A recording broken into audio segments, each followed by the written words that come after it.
So good morning everybody.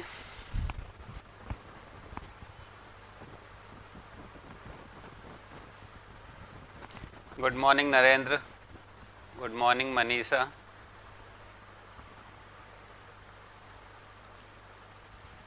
Good morning Gautam.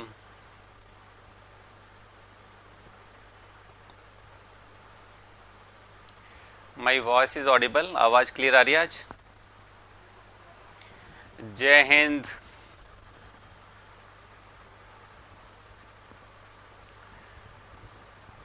So how was your weekend? Weekend अच्छा है क्या आपका? छुट्टी मनाई आप लोगों ने?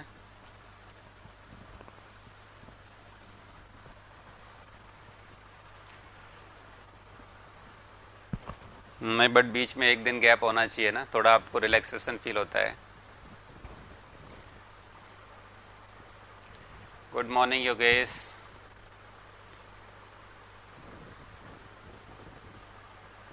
गुड मॉर्निंग दीपक.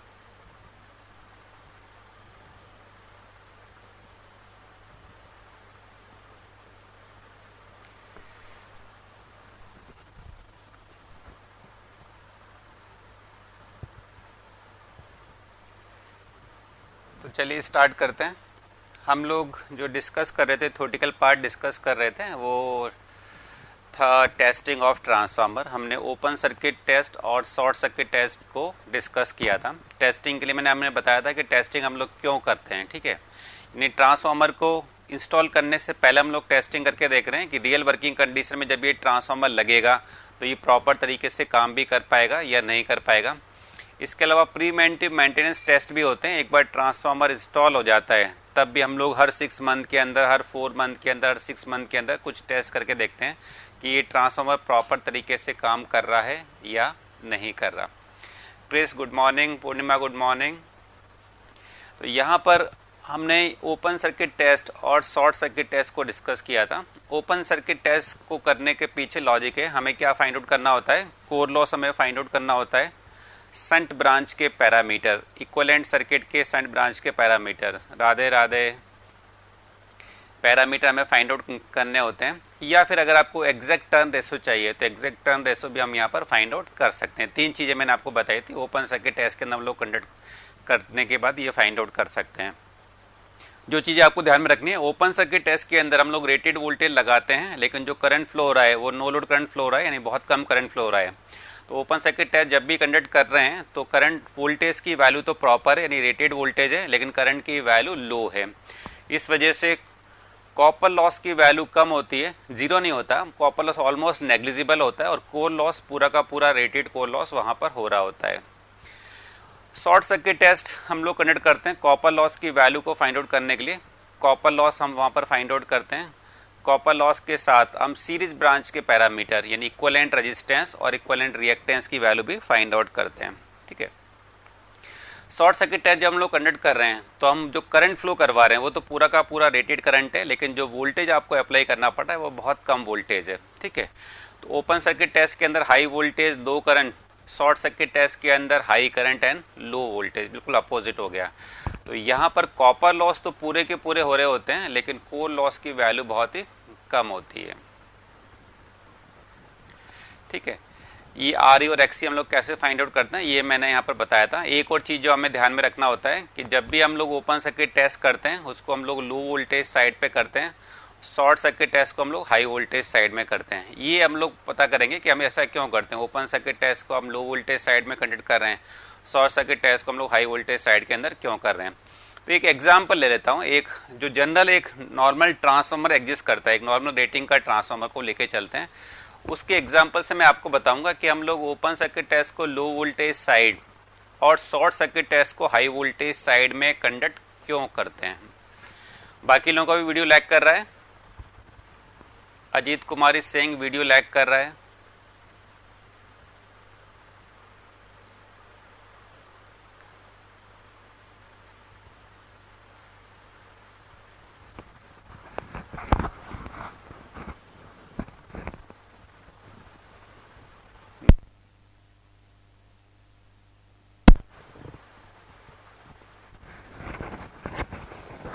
दोनों साइड में प्रॉब्लम हो सकती है, तो आपकी साइड के अंदर नेटवर्क इशू से हो सकता है या कभी कभी इस साइड से भी हो जाता है। ठीक है, तो ओपन सर्किट टेस्ट और शॉर्ट सर्किट टेस्ट के लिए एक जनरल एग्जांपल लेके बता रहा हूं। बफरिंग कर रहा है तो फिर आपकी साइड में होगा शायद प्रॉब्लम।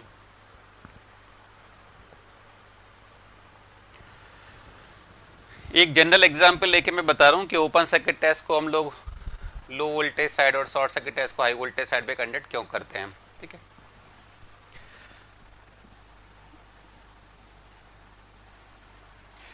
सपोज करिए एक एग्जांपल मैंने लिया, एक ट्रांसफार्मर है, नॉर्मल रेटिंग का मैं ट्रांसफार्मर ले रहा हूं जो रियल में एग्जिस्ट करता है। ठीक है, एक ट्रांसफार्मर हम लोग लेके चल रहे हैं 33/220 वोल्ट 33 kV का ट्रांसफार्मर। ये एक नॉर्मल ट्रांसफार्मर की रेटिंग है। ठीक है, 3300/220 वोल्ट 33 kV का ट्रांसफार्मर। ठीक है, अब सपोज करिए जब आप इस ट्रांसफार्मर को अंदर निकालोगे, इसको ट्रांसफार्मर के अंदर दो साइड, ये हाई वोल्टेज साइड की वाइंडिंग, लो वोल्टेज साइड की वाइंडिंग। ठीक है, इसको मैंने दो पार्ट में ऐसे डिवाइड कर दिया। हाई वोल्टेज साइड की वाइंडिंग की अगर आप रेटिंग देखेंगे, हाई वोल्टेज साइड की रेटिंग कितनी है 3300 वोल्ट। इसकी जो रेटिंग है वोल्टेज की रेटिंग इस साइड की, ये 3300 वोल्ट है voltage rating. Low voltage side की वोल्टेज रेटिंग है 220 वोल्ट। दोनों साइड की वोल्टेज रेटिंग अलग अलग होती है 220 वोल्ट। ठीक है, दोनों साइड की करंट रेटिंग भी अलग होगी। करंट रेटिंग हमें दी हुई नहीं होती, हम निकालेंगे। 33 kVA वोल्ट एम्पियर रेटिंग है। VA रेटिंग दोनों साइड का सेम होता है, input volt ampere is equal to the output volt ampere. तो हाई वोल्टेज साइड का volt ampere, rated volt ampere 33 kV का मतलब हो गया 33,000 VA। ठीक है, यहां पर भी ये सेम होगा क्योंकि वोल्ट एम्पियर रेटिंग दोनों साइड का सेम होता है। It will be 33,000 VA। हाँ, नोट करना है क्योंकि आपको क्लियर हो जाएगा कि किस तरह हम लोग क्यों फाइंड आउट कर रहे हैं। इस साइड का करंट रेटिंग अगर आप निकालोगे, करंट रेटिंग अगर मैं यहां पर निकालता हूं इस साइड का, तो करंट रेटिंग हम कैसे निकाल सकते हैं। वी रेटिंग को वोल्ट एम्पियर रेटिंग से डिवाइड करोगे तो कितना हो जाएगा 33,000 डिवाइड बाई 3300, यानी हाई वोल्टेज साइड की करंट रेटिंग 10 एम्पियर है। लो वोल्टेज साइड की अगर आप करंट रेटिंग निकालेंगे, VA वोल्ट एम्पियर, VA को आप डिवाइड कर दोगे वोल्टेज से 220 तो ये आ जाता है 150 एम्पियर। तो आपको ध्यान में रखना है कि जब हम लोग ट्रांसफार्मर लेके चलते हैं तो दोनों साइड का वोल्टेज रेटिंग अलग अलग होता है और दोनों साइड का करंट रेटिंग भी अलग अलग होता है।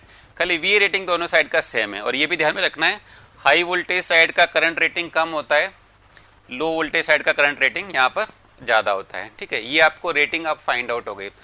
अब सपोज करिए जब आप ओपन सर्किट टेस्ट को कंडक्ट कर रहे हैं, जब मैं ओपन सर्किट टेस्ट को कंडक्ट कर रहा हूं, ओपन सर्किट टेस्ट को आपने कंडक्ट किया, हम लोग लो वोल्टेज साइड पे कंडक्ट करते हैं, यानी जो भी हम लोग सप्लाई दे रहे हैं, आपने देखा होगा कि अपने जो सप्लाई दे रहे हैं वो लो वोल्टेज साइड की वाइंडिंग को सप्लाई दे रहे हैं।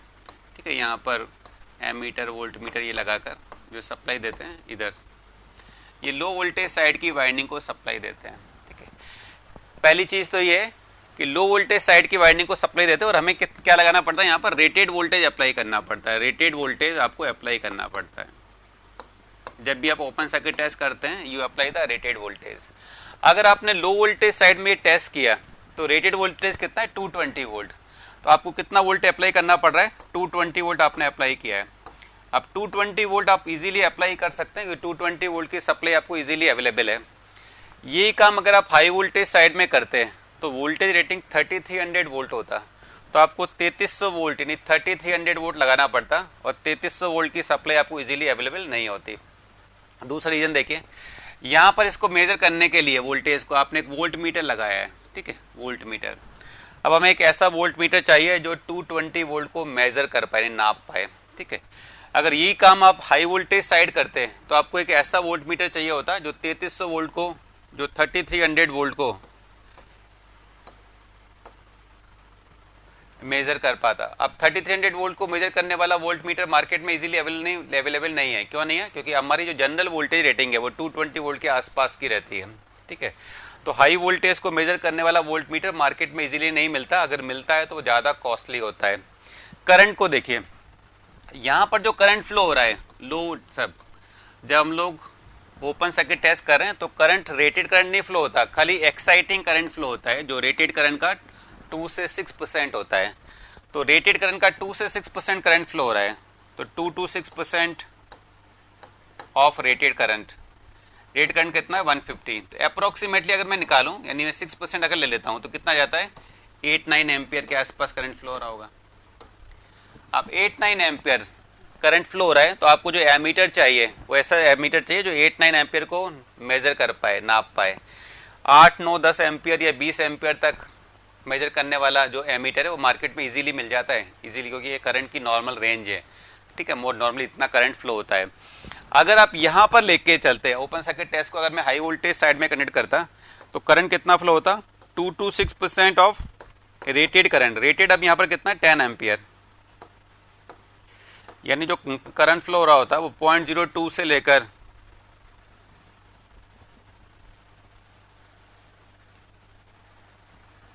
0.2 से लेकर, ठीक है, 0.2 से लेकर 0.6 एम्पियर का करंट फ्लो हो रहा होता।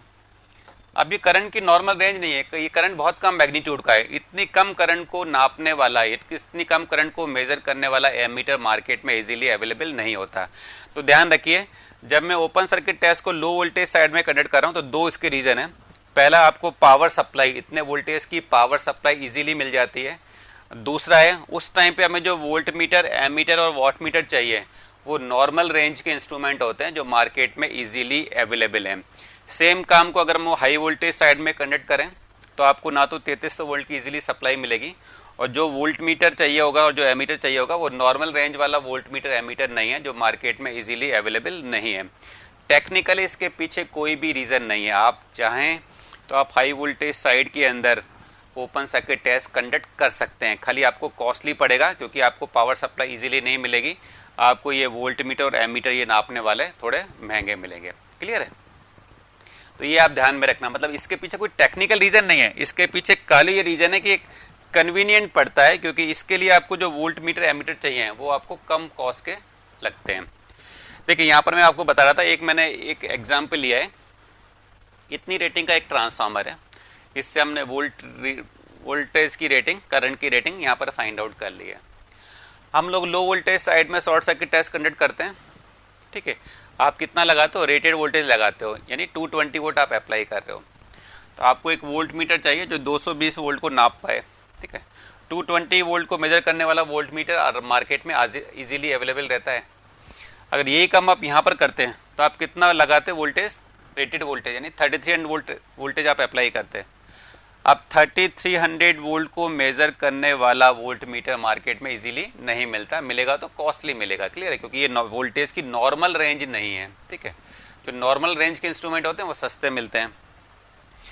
ओपन सर्किट टेस्ट में जो करंट फ्लो रहा होता है वो रेटेड करंट का 2 से 6% हो रहा होता है, क्योंकि ओपन सर्किट टेस्ट में खाली नो लोड करंट फ्लो होता है, और no load current rated current का 2 से 6% है। इस साइड का रेट करंट है 150, इसका 2 से 6% अगर आप लेके चलोगे तो एग्जैक्टली 3 एम्पियर से लेकर 6 एम्पियर के बीच में आपको मिलना है। ठीक है, 3 एम्पियर, 2% का मतलब 3 एम्पियर, 6% का मतलब 9 एम्पियर।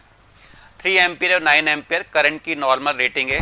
इतनी करंट को मेजर करने वाला एमीटर मार्केट में इजीली अवेलेबल होता है। यही काम अगर आप यहां करते हैं तो यहां का रेटेड करंट का 2 to 6% निकालते तो 0.2 से लेकर 0.6 आता। ये करंट की नॉर्मल रेंज नहीं है, कम मैग्नीट्यूड का करंट है। इतनी कम करंट को मेजर करने वाला एमीटर मार्केट में इजीली नहीं मिलता, मिलेगा तो आपको कॉस्टली मिलेगा। ठीक है, तो ओपन सर्किट टेस्ट को लो वोल्टेज साइड में कंडक्ट करने के पीछे खाली ये रीजन है कि आपको जो पावर सप्लाई चाहिए, जो इंस्ट्रूमेंट चाहिए वो मार्केट में इजीली अवेलेबल है। ठीक है, अगर आप सपोज करिए, अगर आप इस साइड करें तो टेक्निकली कोई प्रॉब्लम नहीं है, टेक्निकली कहीं पर कोई प्रॉब्लम नहीं है, खाली ये कॉस्टली पड़ेगा, आपको मार्केट में इजीली सप्लाई नहीं मिलेगी।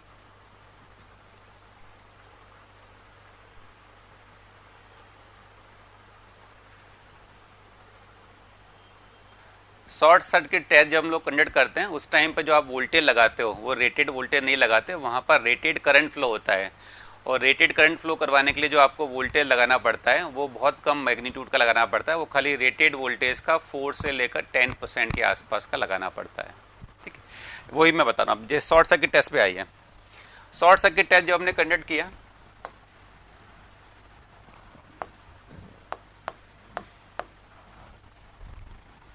शॉर्ट सर्किट टेस्ट आप कंडक्ट कर रहे हैं, यहां पर हाई वोल्टेज साइड में कंडक्ट करते हैं। ठीक है, तो शॉर्ट सर्किट टेस्ट कंडक्ट करने के लिए आपको रेटेड वोल्टेज नहीं लगाना पड़ता, आपको रेटेड वोल्टेज का 4 से लेकर 12% के आसपास का वोल्टेज लगाना पड़ रहा है। उसी के टाइम पे रेटेड करंट फ्लो होना स्टार्ट हो जाएगा। करंट तो रेटेड करंट फ्लो हो रहा है, लेकिन वोल्टेज आपको कम लगाना पड़ता है। तो इसका अगर मैं 4 से लेकर 12% निकाल के चलूं अप्रोक्सीमेटली, ठीक है, वोल्टेज आप निकाल रहे हैं 4 to 12% ऑफ 3300 वोल्ट। ठीक है, अप्रोक्सीमेटली लेके चलिए, मतलब आप 120 से लेकर करीब 300-400 वोल्ट के आसपास मान के चलिए। ठीक है, अप्रोक्सीमेटली मैंने ले लिया। अब ये वोल्टेज की नॉर्मल रेंज है, इसको मेजर करने वाला वोल्ट मीटर मार्केट में इजीली अवेलेबल है। करंट को अगर आप देखें, शॉर्ट सर्किट टेस्ट में जो करंट फ्लो हो रहा है वो रेटेड करंट फ्लो हो रहा है। रेटेड करंट यहां पर कितना है, 10 एम्पियर, 10 एम्पियर। ठीक है, और 10 एम्पियर करंट को मेजर करने वाला एमीटर मार्केट में इजीली मिल जाएगा, क्योंकि 10 एम्पियर करंट की नॉर्मल रेंज है। तो इसको अगर मैं हाई वोल्टेज साइड में करूं तो ज्यादा इजी रहेगा, क्योंकि इतने वोल्टेज की आपको पावर सप्लाई चाहिए, इतने वोल्ट मीटर चाहिए, इतने का आपको एमीटर चाहिए जो मार्केट में इजीली अवेलेबल है। यही काम अगर आप यहां पर करें, सपोज करिए अगर मैं इसको लो वोल्टेज साइड में करता तो वोल्टेज हमें लगाना पड़ता रेटेड वोल्टेज का 4 से लेकर 12% के आसपास, अप्रोक्सीमेटली इतना लगाना पड़ता है, बहुत कम वोल्ट का, 4 to 12%, 220 कितना आता है ये, 8 वोल्ट से लेकर 44 वोल्ट के आसपास। अब ये वोल्टेज की नॉर्मल रेंज नहीं है। ठीक है, वरना हमने 4 से 12% इसलिए लिया है, मैंने आपको बताया था कि जब हम लोग शॉर्ट सर्किट टेस्ट करते हैं तो रेटेड करंट को फ्लो करो, एक मैं उसका एग्जांपल लेके मैं आपको बता दूंगा। रेटेड करंट को फ्लो करवाने के लिए हमें रेटेड वोल्टेज लगाने की जरूरत नहीं पड़ती, बल्कि रेटेड वोल्टेज का अगर आपने अप्रोक्सीमेटली 4% से लेकर 12% वोल्टेज भी लगा दिया तब भी रेटेड करंट फ्लो होना स्टार्ट हो जाता है। रीजन है, शॉर्ट सर्किट के टेस्ट के टाइम पर जो हमारा इम्पीडेंस होता है वो लो होता है। ठीक है, क्योंकि शॉर्ट सर्किट के अंदर लोड का इम्पीडेंस तो बिल्कुल जीरो है। अगर इम्पीडेंस आपका लो है तो रेटेड करंट फ्लो करवाने के लिए आपको कम वोल्टेज चाहिए होता है, तो रेटेड वोल्टेज नहीं लगाना पड़ता, खाली 4 से 12% वोल्टेज लगाने पर ही रेटेड करंट फ्लो होना स्टार्ट हो जाता है। ठीक है, अब देखिए ये 8 वोल्ट से लेकर 44 वोल्ट, ये वोल्टेज की नॉर्मल रेंज नहीं है। इतनी वोल्टेज को मेजर करने वाला इंस्ट्रूमेंट वोल्ट मीटर आपको इजीली नहीं मिलता है। करंट को आप देखें, शॉर्ट सर्किट टेस्ट में जो करंट फ्लो हो रहा है वो रेटेड करंट फ्लो हो रहा है, कितना है यहाँ पर, 150 एम्पियर, 150 एम्पियर। 150 एम्पियर भी करंट की नॉर्मल रेंज नहीं है, हाई रेंज है करंट की। ठीक है, इतनी करंट को मेजर करने वाला एमीटर भी मार्केट में इजीली अवेलेबल नहीं है। तो सिर्फ आपको ये ध्यान में रखना है कि हम लोग ओपन सर्किट टेस्ट को लो वोल्टेज साइड में परफॉर्म कर रहे हैं, शॉर्ट सर्किट टेस्ट को हम लोग हाई वोल्टेज साइड में परफॉर्म कर रहे हैं। उसके पीछे एक ही रीजन है, अगर हम लोग ऐसा करते हैं तो आपको जो टेस्टिंग के लिए पावर सप्लाई चाहिए, जो इंस्ट्रूमेंट चाहिए, वो नॉर्मल रेंज के होते हैं, वो मार्केट में इजीली अवेलेबल है। टेक्निकली इसके पीछे कोई भी रीजन नहीं है। अगर आपके पास में खूब पैसा हो, आप ये सब महंगे इंस्ट्रूमेंट खरीद के ला सकते हैं, तो उल्टी साइड में भी कंडक्ट कर सकते हैं। मतलब ये नहीं कि अगर मैं लो वोल्टेज साइड की जगह हाई वोल्टेज साइड में कंडक्ट कर रहा हूं तो मेरे को गलत रिजल्ट मिलेगा। गलत रिजल्ट नहीं मिलेगा, खाली आपको ज्यादा पैसे लग जाएंगे, क्योंकि मार्केट में वो वाले इंस्ट्रूमेंट ज्यादा महंगे मिलेंगे, क्योंकि वो नॉर्मल रेंज के इंस्ट्रूमेंट नहीं है। ठीक है, तो टेक्निकली कोई भी रीजन नहीं है, सिर्फ कन्वीनियंट इसके पीछे है। कन्वीनियंट का मतलब इस रेंज के इंस्ट्रूमेंट मार्केट में इजीली अवेलेबल है, क्योंकि नॉर्मल रेंज के इंस्ट्रूमेंट है।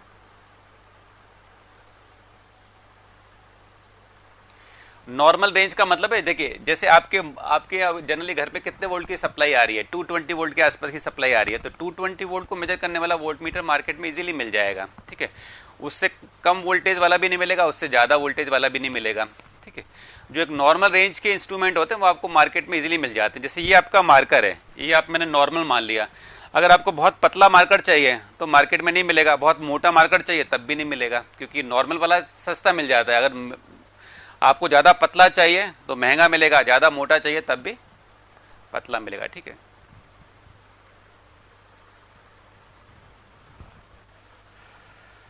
तो यहां पर मैं लिख देता हूं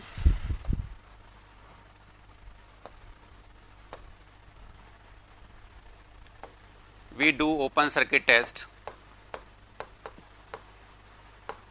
on LV side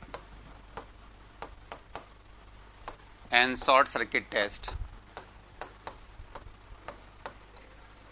on HV side.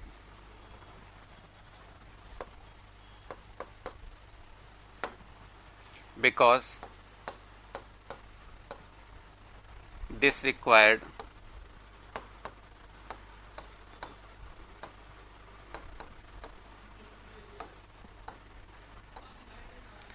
normal range of instrument.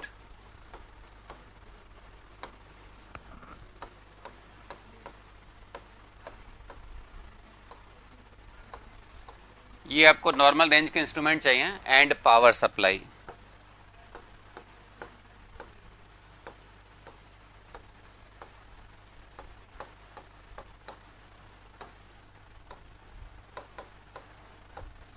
which is easily available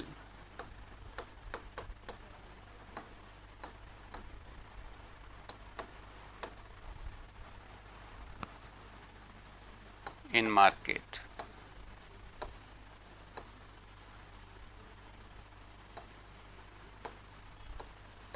अगर आप ओपन सर्किट टेस्ट को लो वोल्टेज साइड में करोगे और शॉर्ट सर्किट टेस्ट को हाई वोल्टेज साइड में करोगे तो इसके लिए जो आपको इंस्ट्रूमेंट चाहिए होंगे वो नॉर्मल रेंज के होंगे जो मार्केट में इजीली अवेलेबल हो जाएंगे।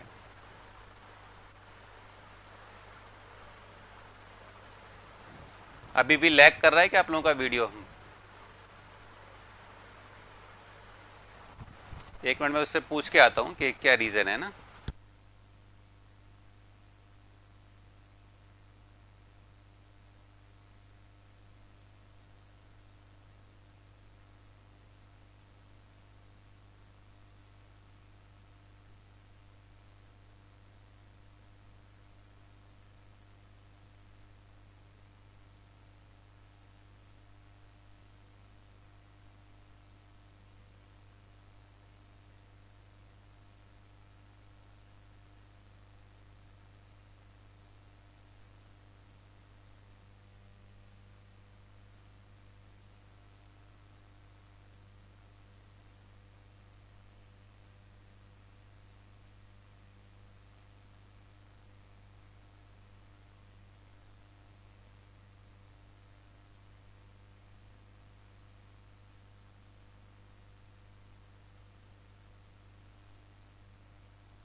अब बताइए, आप क्लियर है?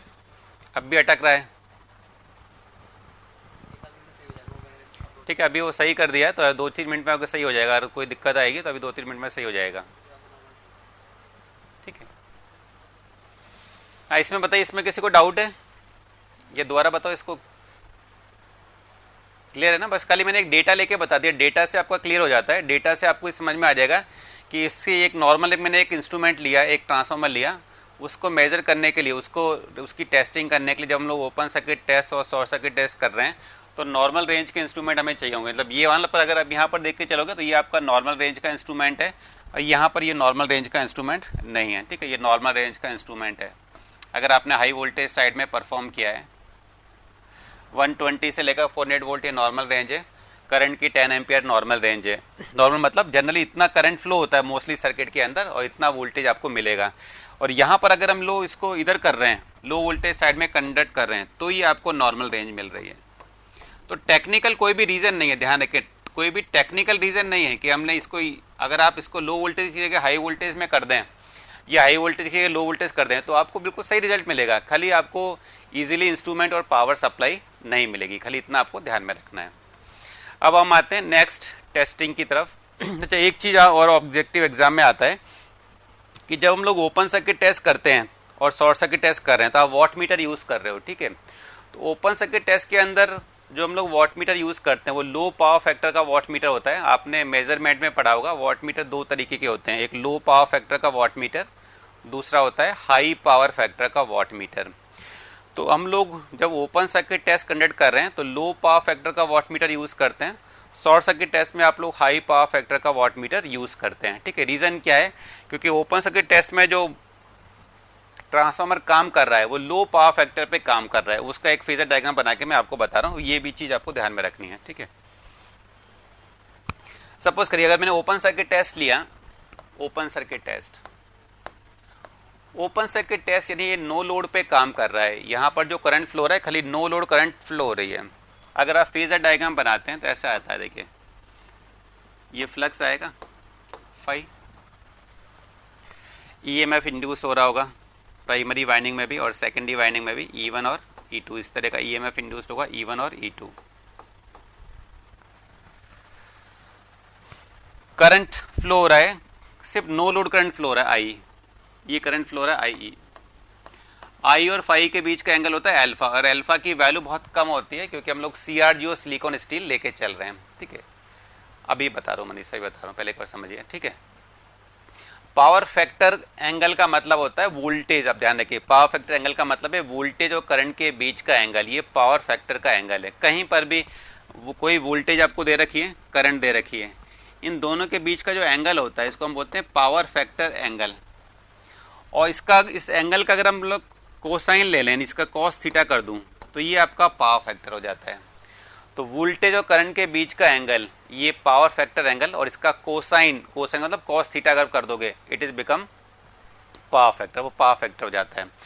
पावर फैक्टर किस किस पे डिपेंड करता है वो हमें देखना होगा, आप किस यूज की बात कर रहे हैं, आप पावर सिस्टम की बात कर रहे हैं या किसके ऊपर बात करें, तो उसको भी मैं थोड़ा डिस्कस कर लेता हूँ, वो भी आपके लिए जरूरी है। पहले आप ये समझिए, यहाँ पर एक्साइटिंग करंट फ्लो रहा है, अल्फा की वैल्यू लो होगी, क्यों होगी, क्योंकि हम जो CRGO सिलिकॉन स्टील यूज कर रहे हैं उसके हिस्टैरिसीस लूप का एरिया कम है, इसलिए हिस्टैरिसीस एंगल की वैल्यू लो होगी। ठीक है, अच्छा आज ही पढ़ा है आपने। यहां पर ये आपका वोल्टेज है V, ठीक है, वोल्टेज ड्रॉप को नेगलेक्ट मान रहे तो V1 डैश और V यहां पर ऑलमोस्ट सेम होगा। अब देखिए प्राइमरी साइड का वोल्टेज ये V1 है और ये I है, यानी ट्रांसफार्मर को देखिए, ट्रांसफार्मर का पावर फैक्टर एंगल मैंने बताया था कि खाली आपको प्राइमरी साइड का वोल्टेज और करंट के बीच का एंगल देखना है। आपने जो वोल्टेज लगा रखी है V1 और जो करंट फ्लो हो रहा है, ठीक है, अभी यहां पर जो करंट फ्लो हो रहा है वो खाली नो लोड करंट है, क्योंकि I2 डैश की वैल्यू 0 है, ओपन सर्किट में काम कर रहा है, नो लोड पे काम कर रहा है। जनरली क्या होता है, प्राइमरी साइड का current no load current plus load component of current, but load तो लगा नहीं रखा, इसका मतलब I1 के बराबर है। वोल्टेज और करंट के बीच का एंगल इसको हम बोलते हैं पावर फैक्टर एंगल, ये आपका पावर फैक्टर का एंगल है θ1, ठीक है, ट्रांसफार्मर का। और अगर मैं इसको cos थीटा कर दूं, cos θ1, ये आ जाएगा पावर फैक्टर। अब देखिए ये पूरा का पूरा एंगल कितना है, 90 डिग्री, और 90 डिग्री में अल्फा की वैल्यू बहुत कम है, ये 5 डिग्री के आसपास मान लीजिए, 5 डिग्री 10 डिग्री मान लीजिए, तो θ1 कितना हो जाएगा 80 से 85 डिग्री, ठीक है, 80 से 85 डिग्री। अगर थीटा की वैल्यू हाई है, ध्यान रखिए, अगर थीटा की वैल्यू हाई है, थीटा अगर हाई है इसका मतलब क्या हो जाएगा, कॉस थीटा की वैल्यू लो हो जाएगी, यानी ये लो पावर फैक्टर के ऊपर काम कर रहा है, क्योंकि थीटा की वैल्यू यहाँ पर आई है। थीटा अप्रोक्सीमेटली रहता है 80 to 85%, ये काफी बार आ चुका है, SSC में भी आ चुका, बाकी स्टेट लेवल के एग्जाम में भी बहुत बार आ चुका कि नो लोड के ऊपर ट्रांसफार्मर कितने पावर फैक्टर पे काम करता है, ये बहुत ही लो पावर फैक्टर पे काम करता है, यानी अप्रोक्सीमेटली 0.1 के आसपास रहती है, यानी 0.1 इवन 0.1 से भी कम पावर फैक्टर के ऊपर काम करता है। 0.1 से लेकर आप जनरली 0.1 मतलब 0.1 0.12 0.13 इसके आसपास आप लेके चलिए, तो यहाँ पर ये लो पावर फैक्टर पे काम कर रहा है, थीटा की वैल्यू यहाँ पर बहुत हाई है, तो इस चीज को आप ध्यान रखोगे।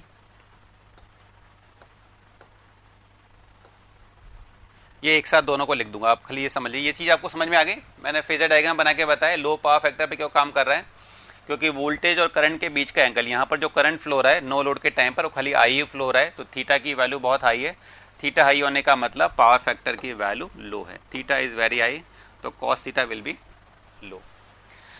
आप सपोज करिए शॉर्ट सर्किट टेस्ट में जाइए। शॉर्ट सर्किट टेस्ट में क्या हो रहा है, यहां पर भी करंट फ्लो हो रहा है और रेटेड करंट फ्लो हो रहा है, ठीक है, यहां पर रेटेड करंट फ्लो हो रहा है, ठीक है। यहां पर शॉर्ट सर्किट टेस्ट में जाऊंगा तो आई को हम लेके चलेंगे, रेटेड करंट वहां पर फ्लो हो रहा होगा। अब देखिए शॉर्ट सर्किट टेस्ट का अगर ये बनाओगे, ये पहले की तरह फ्लक्स बनाया आपने, नो लोड करंट बना लिया, आई ईएमएफ इंड्यूस हो रहा है प्राइमरी वाइंडिंग में और सेकेंडरी वाइंडिंग में, E1 और E2,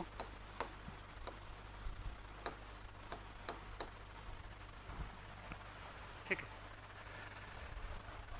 अब आप यहां पर देखें I2 करंट यहां पर फ्लो हो रहा है, सेकेंडरी साइड में करंट अगर मैंने शॉर्ट सर्किट कर दिया तो यहां पर I2 करंट फ्लो हो रहा होगा, ठीक है, I2 करंट यहां पर फ्लो हो रहा होगा। करंट थोड़ा बहुत वोल्टेज से लैग करेगा, लैग क्यों करेगा, क्योंकि यहां पर रेजिस्टेंस और रिएक्टेंस है, ट्रांसफार्मर का रेजिस्टेंस और रिएक्टेंस है, लोड नहीं है, लोड का कोई रेजिस्टेंस नहीं है, खाली ट्रांसफार्मर का रेजिस्टेंस और रिएक्टेंस है, ठीक है। तो ट्रांसफार्मर का रेजिस्टेंस और रिएक्टेंस की वजह से यहां पर एक I2 भी रहेगा और I2 की वैल्यू हाई रहेगी क्योंकि रेटेड करंट फ्लो हो रहा है, ठीक है, रेटेड करंट यहां पर फ्लो हो रहा है I2 की वजह से यहां पर एक I2 डैश आ जाएगा, I2 डैश, ठीक है, वहां पर I2 डैश नहीं था। इससे अब क्या हो गया कि अल्टीमेटली अब करंट की वैल्यू निकाले तो दोनों का वेक्टर सम जब करना स्टार्ट करेंगे तो अल्टीमेटली अब करंट अब ये वाला आ जाएगा I1।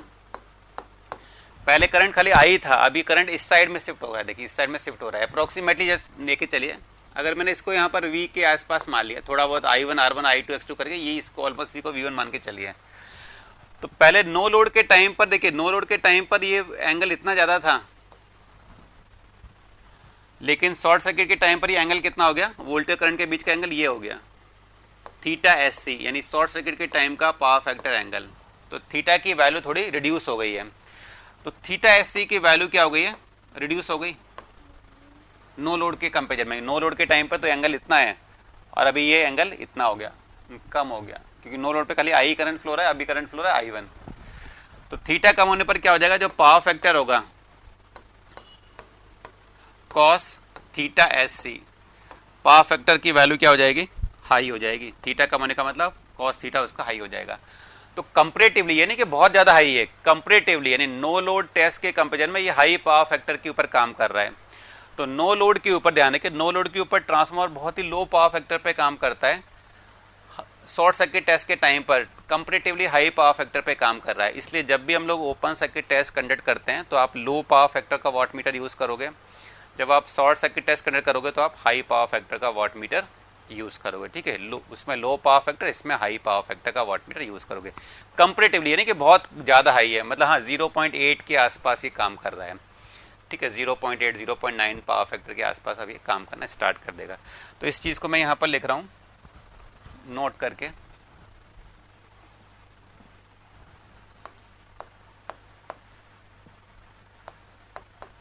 ये ऑब्जेक्टिव में आ चुका, गेट में भी इसके ऊपर एक बार क्वेश्चन आ चुका है। In open circuit test transformer operate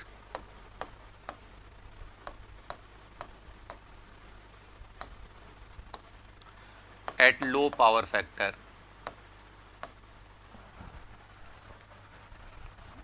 approximately होता है 0.1 के आसपास।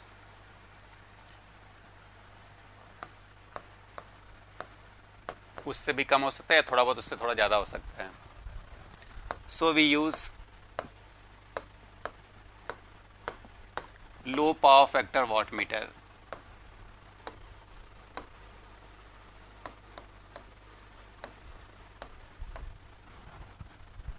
But in short circuit test,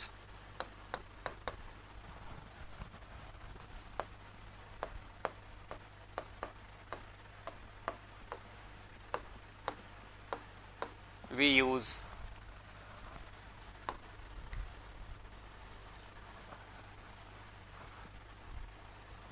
in short circuit test transformer operate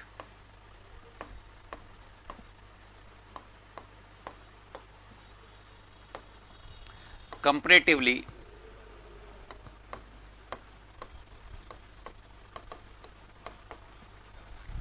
high power factor.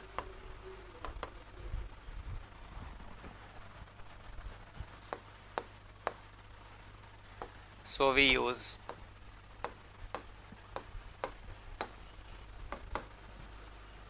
high power factor wattmeter.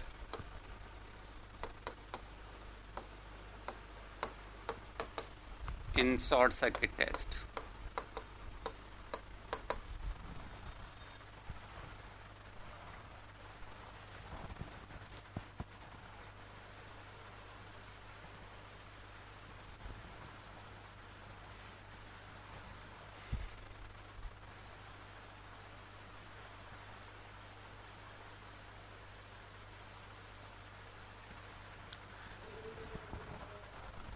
अगर नो डाउट अगर आपके सिस्टम का पावर फैक्टर हाई है, मतलब आपने एक्टिव पावर को ज़्यादा बना दिया और रिएक्टिव पावर को कम कर दिया है।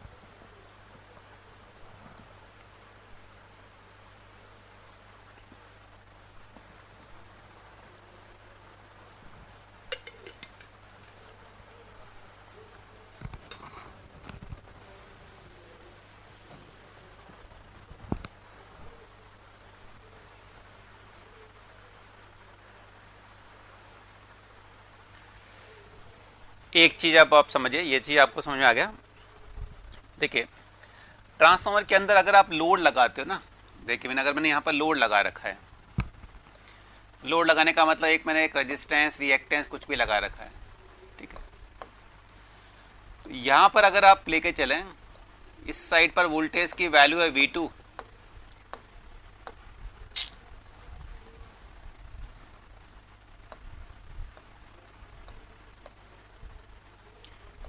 V2 और करंट फ्लो हो रहा है अगर I2, तो यहां पर वोल्टेज और करंट के बीच का जो एंगल आएगा ना लोड की साइड पर, वो डिपेंड करता है लोड के ऊपर, खाली लोड के ऊपर। ये लोड में कितना रेजिस्टेंस है और लोड में कितना रिएक्टेंस है, ये खाली इसके ऊपर डिपेंड करता है। ध्यान रखिए सेकेंडरी साइड में V2 और I2 के बीच का एंगल लोड के रेजिस्टेंस और लोड के रिएक्टेंस पे डिपेंड करेगा। यानी इसका अगर मैं कॉस थीटा निकालूं, कॉस थीटा, तो ये वाला R और Z का मतलब क्या है, under root R square plus x square.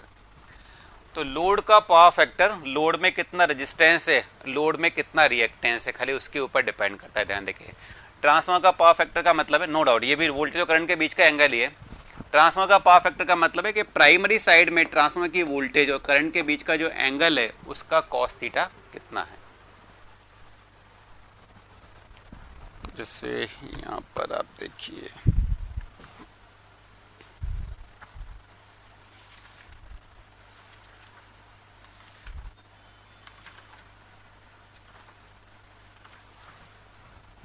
एक ऑब्जेक्टिव क्वेश्चन बता देता हूं आपको, आप करके बताना एक बार।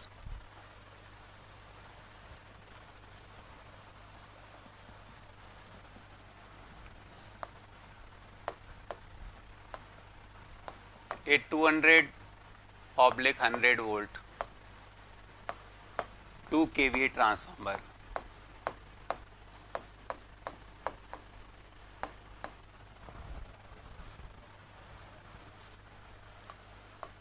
ठीक है। In 200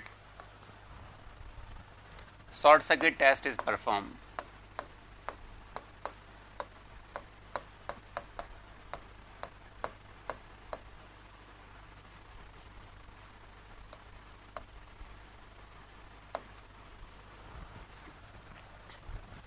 We have 4 wattmeter in laboratory. Laboratory में आपके पास में 4 वाटमीटर अवेलेबल हैं। Which wattmeter you should use,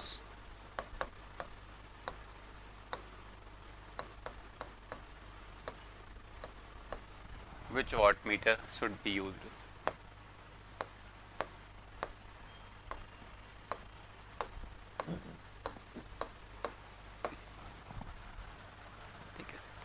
पहला है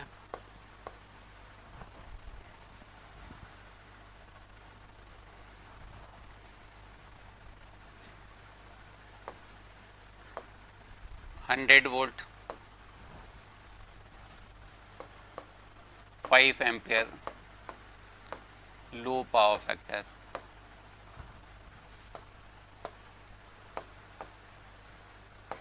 100 volt, 15 ampere, low power factor, 100 volt, 5 ampere, high power factor,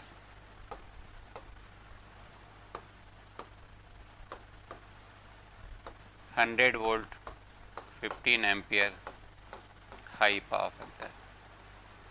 मतलब समझ रहे हैं कि जब भी आप वाट मीटर लेके चलते हैं ना, तो वाट मीटर के अंदर इस तरह की दो कॉइल होती है, ठीक है। एक होती है करंट कॉइल, दूसरी होती है पोटेंशियल कॉइल। तो करंट कॉइल की रेटिंग ये वाली, पोटेंशियल कॉइल की रेटिंग ये वाली। आपके पास में 4 अवेलेबल हैं, आपको बताना है कि कौन सा आप मोड यूज़ करोगे।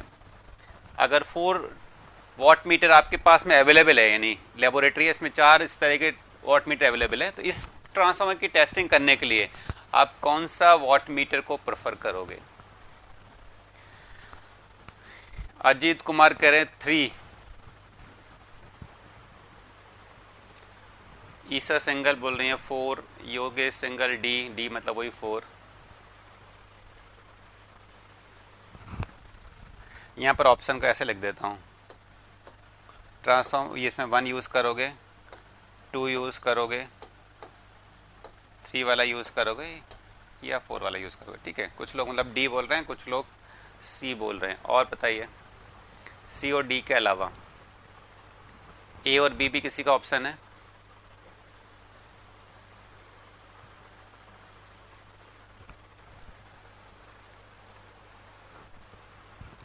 सरिता लीलावत बोल रही हैं सी is the correct answer.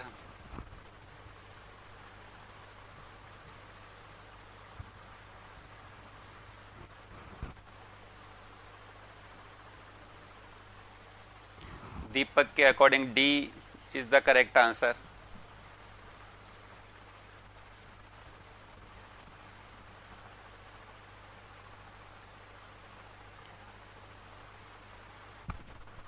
Narendra के अलावा सी करेक्ट आंसर है, वंदना के अकॉर्डिंग डी है, पूर्णिमा के अकॉर्डिंग डी है, विशाल वर्मा के अकॉर्डिंग डी, डिम्पल के according B low power factor का वाट मीटर।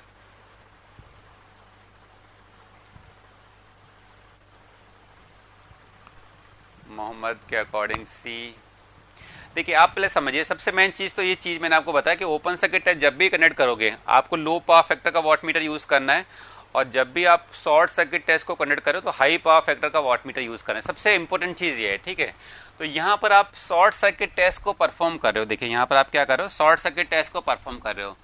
तो शॉर्ट सर्किट टेस्ट के लिए आपको हाई पावर फैक्टर का ही वाट मीटर यूज करना है, लो पावर फैक्टर का वाट मीटर तो हमें यूज करना ही नहीं है। मतलब ए और बी ऑप्शन तो यहाँ पर हो ही नहीं सकते, क्योंकि ए और बी ऑप्शन आप यूज करते हैं ओपन सर्किट टेस्ट के लिए, लेकिन शॉर्ट सर्किट टेस्ट के लिए we will always use the high power factor watt meter. तो इन दोनों में से आपको एक चूज करना है, या तो सी हो सकता है या डी हो सकता है, नहीं थर्ड वाला हो सकता है या फिर फोर्थ वाला हो सकता है। अब देखिए ये इसका अलग अलग रेटिंग क्या बता रही है, ये इसकी पोटेंशियल कॉइल की रेटिंग, ये इसके करंट कॉइल की रेटिंग बता रही है। पोटेंशियल कॉइल यहाँ पर होता है इसकी रेटिंग, करंट कॉइल की रेटिंग यहाँ पर बता रही है। देखिए रेटिंग का मतलब क्या है कि इस रेटिंग से ज्यादा अगर वोल्टेज आपने यहाँ पर लगा दिया तो ये डैमेज हो जाता है, ठीक है। और अगर इस रेटिंग से ज्यादा करंट आपने यहाँ पर फ्लो करवा दिया इसकी करंट कॉइल के अंदर, तो क्या हो जाएगा, ये डैमेज हो जाएगा, ये डैमेज हो जाएगा। अब वोल्टेज रेटिंग तो दोनों में कोई फर्क नहीं पड़ा, दोनों का 100 वोल्ट है। अगर हम वैसे भी लेके चले, आप हाई वोल्टेज, सॉरी देखिए आप कहां पर यूज शॉर्ट सर्किट टेस्ट आप किस साइड पे यूज करते हो, हाई वोल्टेज साइड में हम लोग परफॉर्म करते हैं, ठीक है। हाई वोल्टेज साइड में परफॉर्म करते हैं, जो भी वोल्टेज लगाते हैं वो रेटेड वोल्टेज नहीं होता। कितना वोल्टेज लगाते हैं, 4 से लेकर 12% वोल्टेज लगाओगे तब भी करंट फ्लो स्टार्ट हो जाएगा, 4 से लेकर 12%। या इसको पूरा ऐसे बना देता हूँ, कहीं कुछ लोगों को नहीं समझ में आया, ठीक है। इसको मैं यहाँ पर ऐसा बता रहा हूँ, हाई वोल्टेज और लो वोल्टेज। देखिए इससे पहले वाले को देखिए, हाई वोल्टेज है 200, लो वोल्टेज है 100, केवीए कितना है, 2 केवीए है, ठीक है। यहाँ पर वोल्टेज है रेटेड वोल्टेज 200, यहां पर रेटेड वोल्टेज है 100। ठीक है, दोनों साइड की वोल्टेज रेटिंग आपको दे रखी है। Rated volt ampere, rated volt ampere 2 KVA, 2 KVA का मतलब कितना हो जाएगा 2000 वोल्ट एम्पियर। केवीए को मैंने वोल्ट एम्पियर बना दिया। 2 केवीए का मतलब यहां पर आ जाएगा 2000। क्लियर है? अब देखिए, अगर मैं करंट रेटिंग निकालूं तो वोल्ट एम्पियर रेटिंग को वोल्ट रेटिंग से डिवाइड कर दीजिए, तो 2000 डिवाइड बाई 200 कितना आ जाता है 10 एम्पियर। यहां पर आप निकालोगे, इस साइड की करंट रेटिंग आ जाएगी 2000 डिवाइड बाई 100 यानी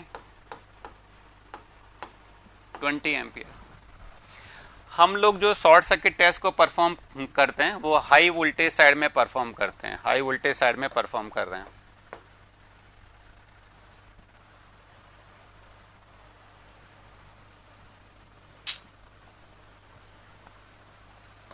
ठीक है, वोल्टेज जो आप लगाते हो वो रेटेड वोल्टेज नहीं लगाना पड़ता। रेटेड वोल्टेज का आपने 4 से 12% वोल्टेज भी लगा दोगे तो काम चल जाएगा। तो 4 से 12% वोल्टेज हमने लगा रखा है, किसका 200 वोल्ट का।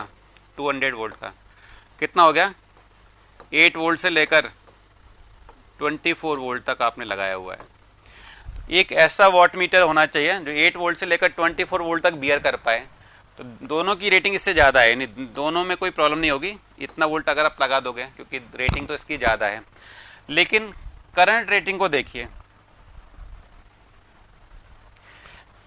करंट कितना फ्लो करवाते हैं रेटेड करंट।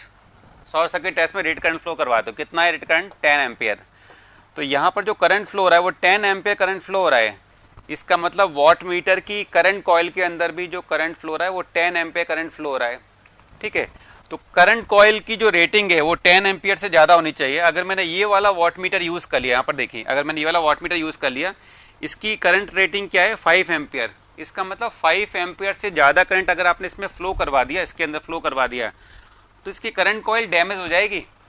जबकि हमें कितना करंट फ्लो करवाना पड़ रहा है 10 एम्पियर। आपको करंट फ्लो करवाना पड़ रहा है 10 एम्पियर, 10 एम्पियर करंट फ्लो करवाना पड़ रहा है। तो अगर रेटिंग से ज्यादा करंट आपने फ्लो करवा दिया तो ये तो क्या हो जाएगा डैमेज हो जाएगा। इसकी रेटिंग देखिए, ये 15 एम्पियर है। इसका मतलब आप यहां पर 10 एम्पियर का करंट फ्लो करवा सकते हैं, क्योंकि 15 एम्पियर तक के करंट ये बियर कर सकता है, सहन कर सकता है, उसके बाद ये डैमेज हो जाएगा।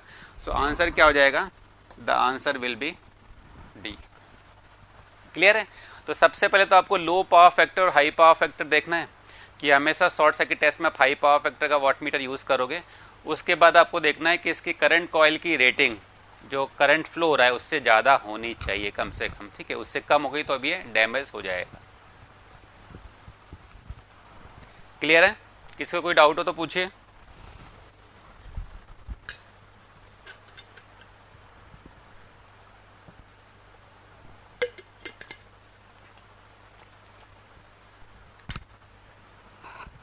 करिए, नोट करिए।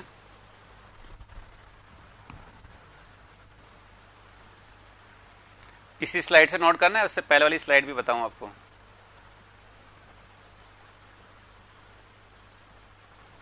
नेक्स्ट वाला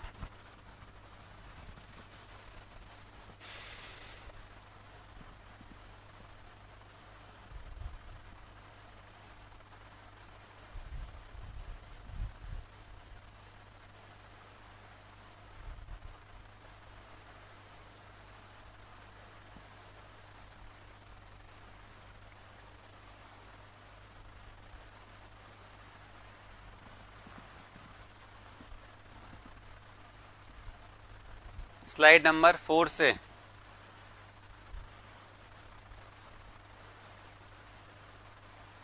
स्टार्टिंग से बताता हूं। देखिए, ये तो हमने किया था, ये तो मैंने स्टार्टिंग में बताया था, वो पहले 2 स्लाइड। ये मैंने फेजर डायग्राम बना के बताया था कि ओपन सर्किट टेस्ट के अंदर लो पावर फैक्टर और शॉर्ट सर्किट टेस्ट के अंदर हाई पावर फैक्टर।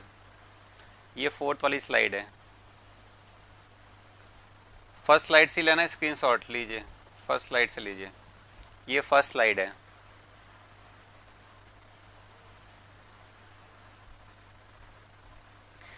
हाँ, पावर अगर हम लोग खाली ट्रांसफार्मर का पावर फैक्टर लेके चलते हैं ना, तो ट्रांसफार्मर का पावर फैक्टर होता है कि ट्रांसफार्मर की प्राइमरी साइड के अंदर वोल्टेज और करंट के बीच के एंगल का कॉस थीटा। अगर आप सेकेंडरी साइड का वोल्टेज और करंट के बीच का एंगल देखोगे ना, V2 और I2 के बीच का एंगल, तो वो लोड के ऊपर डिपेंड करता है, यानी लोड में कितना रेजिस्टेंस और लोड में कितना रिएक्टेंस है, वो लोड का पावर फैक्टर है।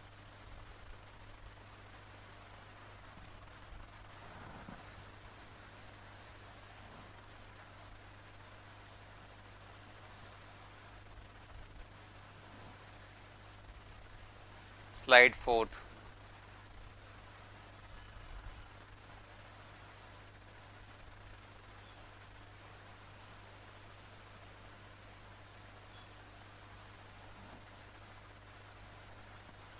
Fifth number slide.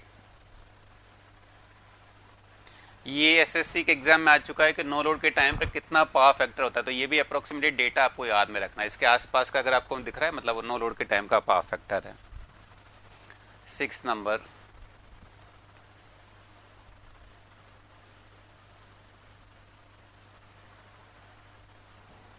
और फाइनली 7 नंबर।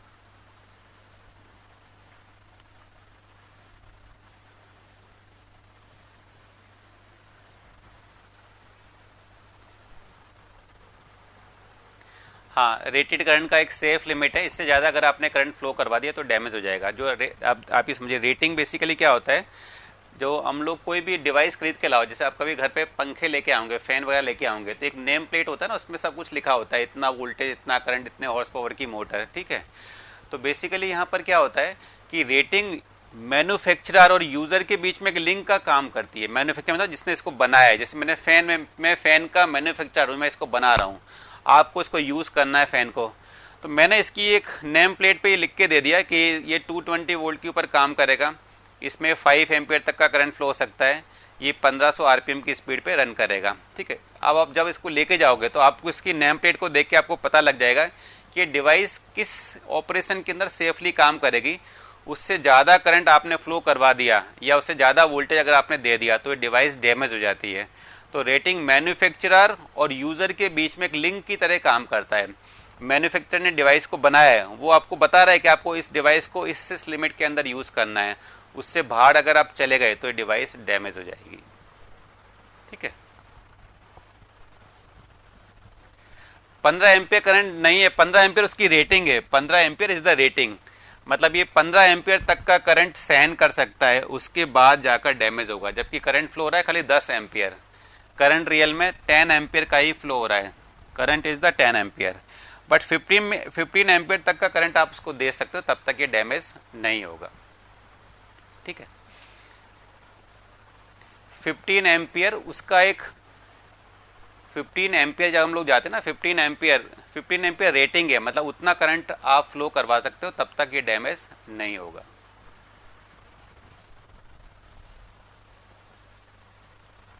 अब देखिए, ओपन सर्किट टेस्ट और शॉर्ट सर्किट के टेस्ट के बाद,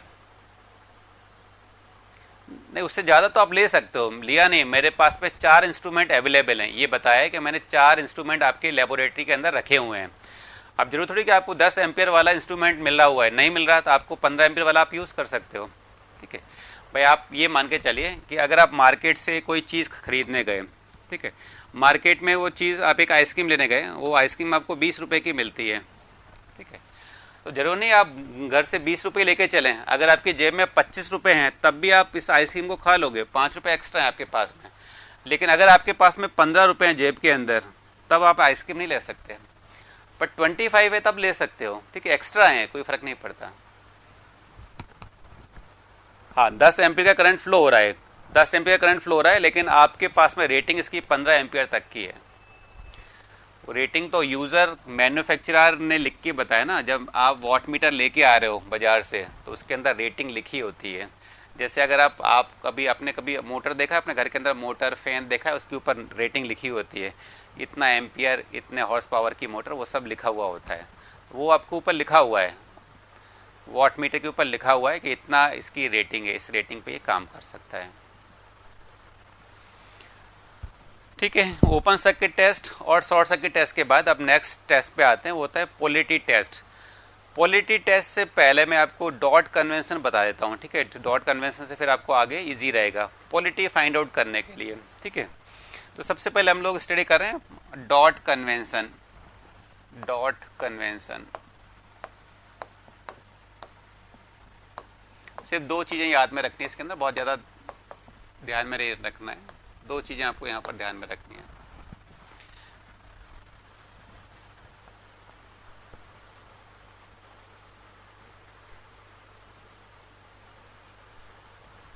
ये आपको मैन्युफैक्चरर ने लिख के दी है, जो रेटिंग दे रखी है ना ये यहाँ, ये मैन्युफैक्चरर ने लिख के दी है, ये इसके अंदर लिखा हुआ है। और जो हमने निकाला है वो रियल में ये निकाला है कि 10 एम्पीयर का करंट रियल में फ्लो होगा।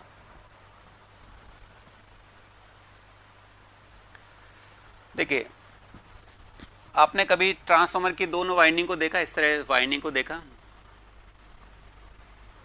दो वाइंडिंग है इस तरह की।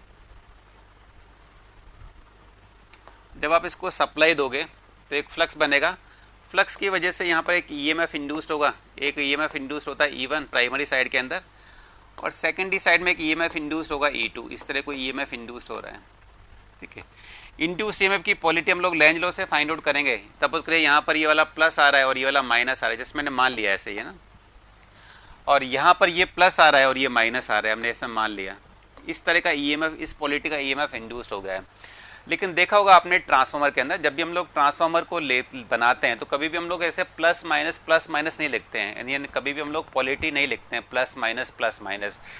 प्लस माइनस लिखने की जगह हम लोग डॉट वर्ड यूज करते हैं। मतलब एक किसी भी एक वाइंडिंग में एक जगह पर, वाइंडिंग के दो एंड है, एक ये वाला एंड है, एक ये वाला एंड है, किसी भी एक एंड पे आप डॉट लगा दोगे। इस वाइंडिंग में भी दो एंड है, एक ये वाला एंड है, एक ये वाला एंड है, इसमें भी एक एंड के ऊपर आप डॉट लगा दोगे। तो डॉट क्या चीज को सिग्निफाई करता है, डॉट का मतलब बेसिकली क्या होता है, वो आपको यहां पर फाइंड आउट करना है। जैसे मैंने यहां पर लिया,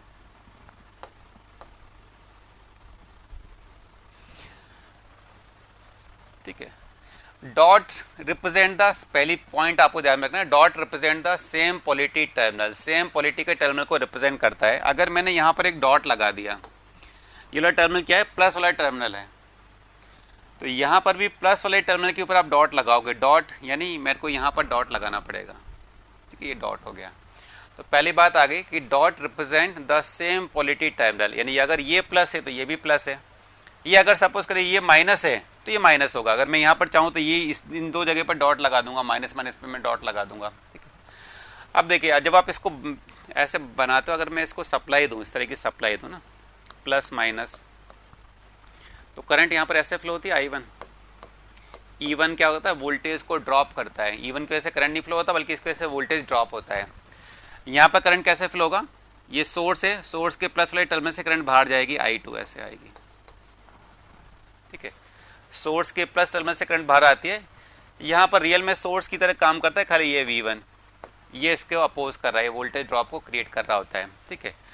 तो यहां पर करंट ऐसे फ्लो हो रहा है, यहां पर करंट ऐसे फ्लो हो रहा है। तो दूसरी बात आपको याद रखनी है, पहला कि डॉट आपका सेम पॉलिटी के टर्मिनल को रिप्रेजेंट करता है। दूसरा, ट्रांसफार्मर की एक वाइंडिंग के अंदर डॉट के अंदर से करंट एंटर करेगा और दूसरे के अंदर डॉट से करंट बाहर जाएगा। कहीं पर भी यहां पर अगर डॉट से एंटर करेगा तो यहां पर डॉट से बाहर आएगा। ट्रांसफार्मर की एक वाइंडिंग के अंदर, कोई भी एक वाइंडिंग, प्राइमरी सेकेंडरी कुछ भी हो सकती है, अगर डॉट से करंट एंटर कर रहा है तो दूसरी वाइंडिंग में डॉट से करंट बाहर आएगा। रीजन क्या है, मैंने आपको स्टार्टिंग में लिखवाया था, ट्रांसफार्मर नेगेटिव मैग्नेटिक कपलिंग की डिवाइस है। ट्रांसफार्मर की दोनों वाइंडिंग का फ्लक्स एक दूसरे को अपोज करता है। अगर दोनों से एंटर कर रहा होता तो दोनों फ्लक्स एक दूसरे को सपोर्ट करते, या दोनों से बाहर जा रहा होता तो दोनों फ्लक्स एक दूसरे को सपोर्ट करते। बट यहाँ पर ट्रांसफार्मर की दोनों वाइंडिंग का फ्लक्स एक दूसरे के अपोजिट होता है। इसका मतलब एक डॉट से अगर एंटर करेगा तो दूसरे डॉट से करंट बाहर जाएगा। तो दो चीजें खाली ध्यान में रखनी है डॉट कन्वेंशन के अंदर। पहले लिख लेता हूं, फिर बाद में आप उतार लेना। First point, dot represent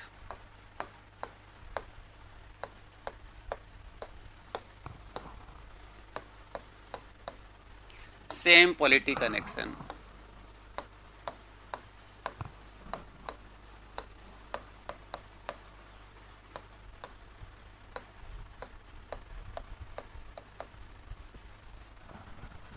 Dot represent the same polity connection. Second, in one winding, one मतलब कोई भी वाइंडिंग हो सकती है, प्राइमरी या second, in winding if current enter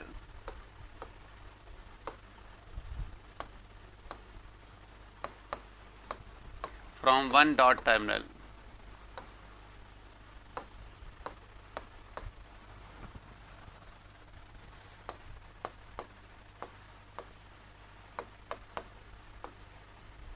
then current will leave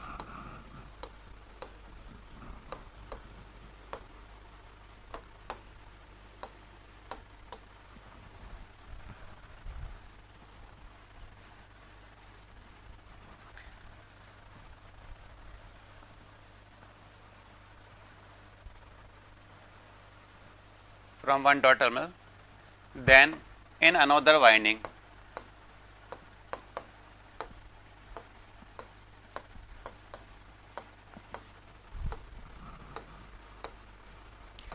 current will leave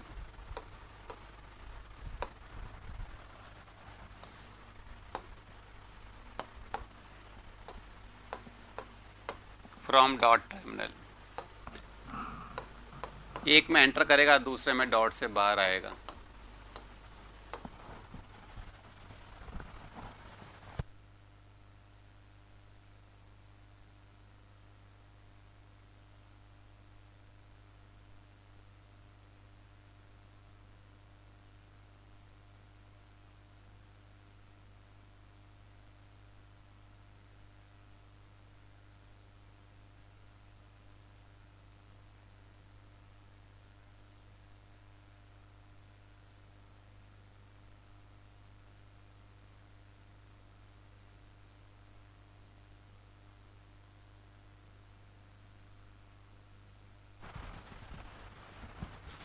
ये दो बात आपको खाली ध्यान में रखनी है।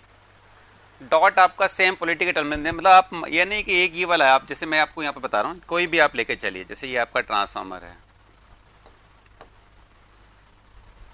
जैसे 2-3 में बना लेता हूँ कहीं पर भी।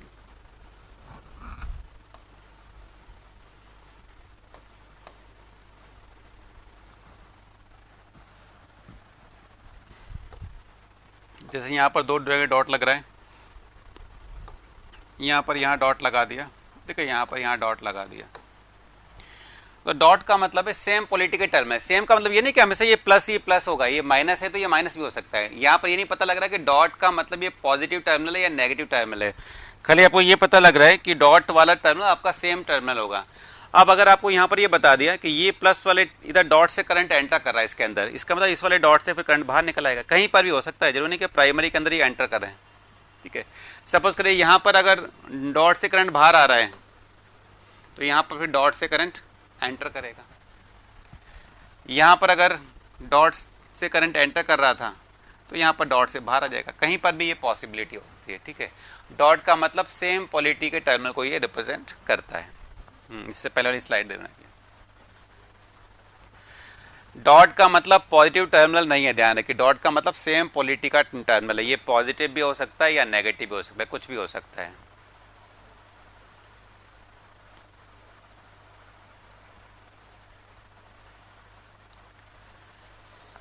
डॉट, एक डॉट में करंट एंटर करना, दूसरे डॉट में करंट बाहर आने का मतलब है, क्योंकि यहां पर ये नेगेटिव मैग्नेटिक कपलिंग है, यहां पर दोनों वाइंडिंग का फ्लक्स एक दूसरे के अपोजिट होता है।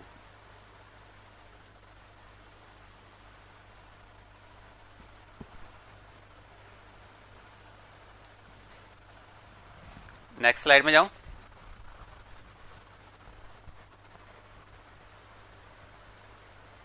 नहीं, दोनों में सेम है, सेम है। वहां पर वही सेम बात आता है। अगर दोनों के अंदर एंटर और दोनों से बाहर आ रहा है, इसका मतलब तब वो फ्लक्स सेम डायरेक्शन वाला होगा, तब वो पॉजिटिव मैग्नेटिक कपलिंग वाला होगा। नेगेटिव मैग्नेटिक कपलिंग में दोनों में सेम है। यहां पर अभी खाली आपको नेगेटिव मैग्नेटिक कपलिंग ही देखना है।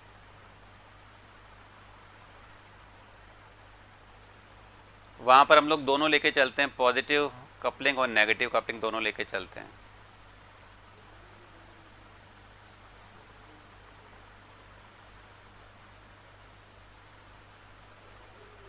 डॉट अब हमारा बताते हैं पोलिटी को। ध्यान रखिए ट्रांसफार्मर के अंदर ईएमएफ इंड्यूस्ड हो रहा है E1 और E2, एक टर्मिनल प्लस होता है एक माइनस होता है, यहां पर भी एक प्लस होगा एक माइनस होगा। ठीक है, ये फाइंड आउट करने के लिए कि कौन सा टर्मिनल आपका सेम पोलिटी का है, हम डॉट यूज कर रहे हैं। पोलिटी हम लोग ट्रांसफार्मर के अंदर प्लस माइनस नहीं लिखने के बजाय आपने डॉट लिख दिया है वहां पर।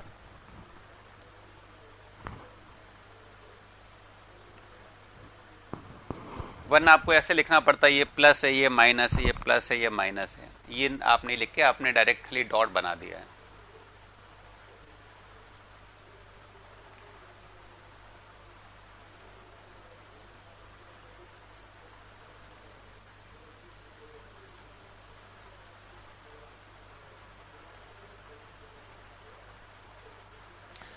अब देखिए ये फाइंड आउट करने के लिए कि वाइंडिंग के अंदर ईएमएफ इंड्यूस हो रहा है, किस पोलिटी का ईएमएफ इंड्यूस्ड हो रहा है, ये हमें फाइंड आउट करने के लिए मैं यहाँ पर पोलिटी टेस्ट को परफॉर्म करूंगा। पोलिटी टेस्ट का मतलब है आपको ये फाइंड आउट करना है। पोलिटी टेस्ट से हमें ये नहीं पता लगेगा कि ये वाला टर्मिनल प्लस है या माइनस है, या ये प्लस है या माइनस है। पोलिटी टेस्ट से हमें खाली ये पता लगता है कि इन दोनों वाइंडिंग में से कौन सा टर्मिनल सेम पोलिटी का है। जैसे यहाँ पर ये वाला टर्मिनल प्लस है और ये वाला टर्मिनल प्लस है, ये दोनों टर्मिनल, ये वाला टर्मिनल और ये वाला टर्मिनल आपका सेम पोलिटी का टर्मिनल है। ये हमें पता लग जाएगा पोलरिटी टेस्ट से कि सेम पोलिटी का टर्मिनल कौन सा है।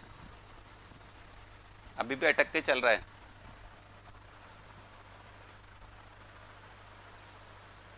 डॉट से हमें ये नहीं पता लगेगा, डॉट से खाली ये पता लगेगा कि इन दोनों में से, जैसे हमें यहाँ पर इसको आप सपोज करिए, जैसे आपने इसको A1 मान लिया, ठीक है, इस पॉइंट को आपने A2 मान लिया, इसको मैं स्मॉल A1 मान रहा हूँ, स्मॉल A2 मान रहा हूँ।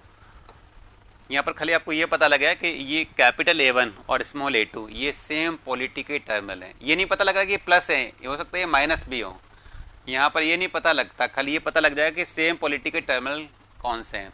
ये हम कहाँ पर फाइंड आउट करते हैं? देखिए जब हम लोग ट्रांसफार्मर की पैरेलल टेस्टिंग करते हैं ना, जब हम लोग पैरेलल में कनेक्ट करते हैं तो हम कहते हैं कि सेम पोलिटी के टर्मिनल को आपस में कनेक्ट करना चाहिए।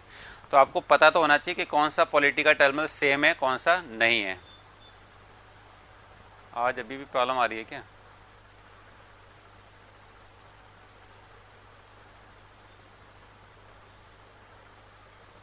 एक मिनट दोबारा इसको बोलता हूं मैं।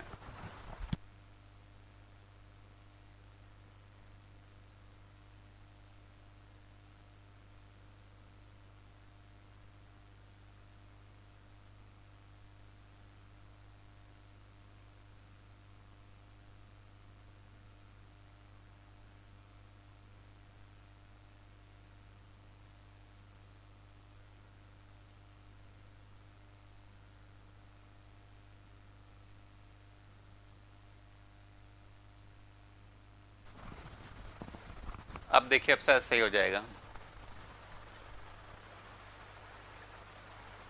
ठीक है, तो यहां पर आपको प्लस माइनस नहीं पता लगेगा, आपको खाली ये पता लगेगा कि दो टर्मिनल कौन से सेम पोलिटी के टर्मिनल हैं। ठीक है, ये आपको खाली पता लगेगा।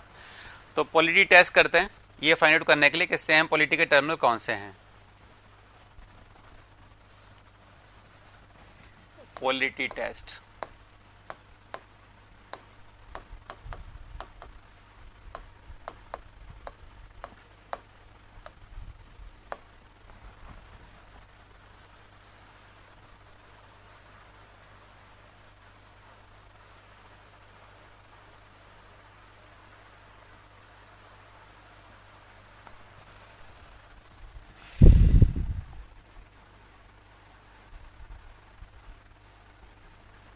देखिए एक ट्रांसफार्मर है, ये इसकी प्राइमरी वाइंडिंग है और ये इसकी सेकंड वाइंडिंग है। ठीक है, दो वाइंडिंग है।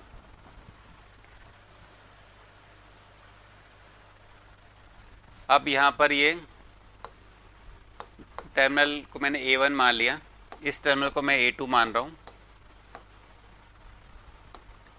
स्मॉल A1 मान रहे हैं, स्मॉल A2 मान रहे हैं।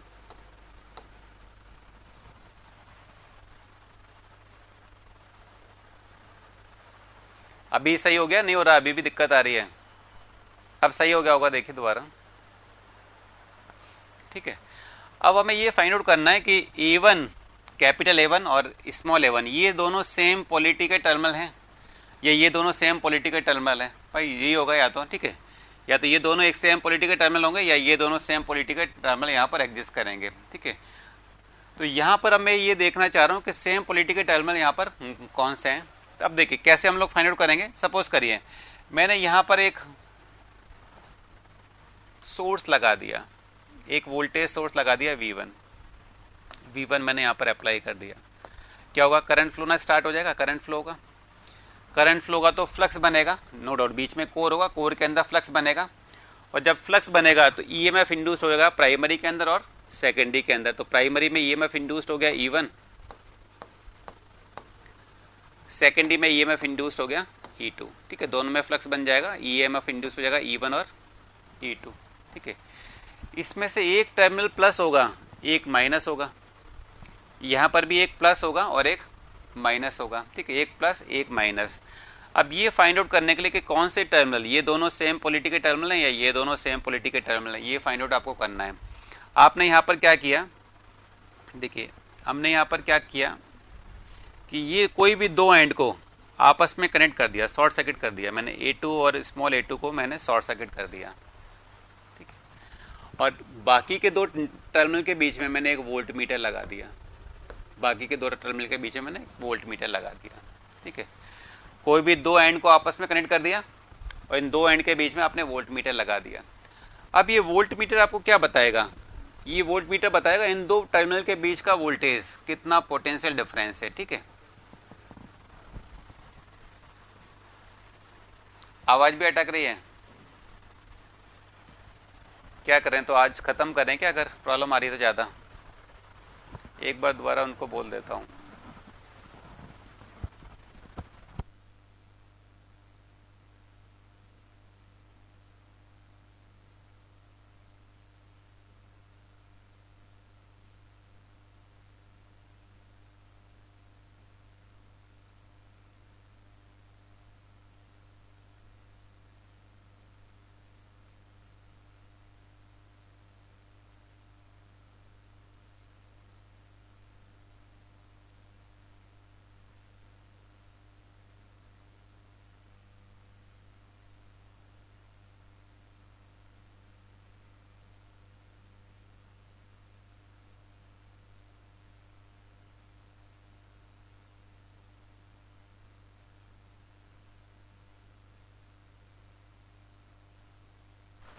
अब बताइए,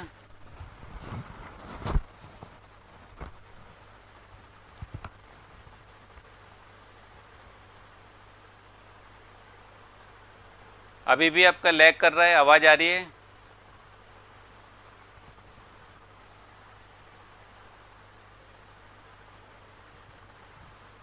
अब देखिए पहले आ रही थी, पहले नहीं, अब बताइए अब आ रही है नहीं आ रही?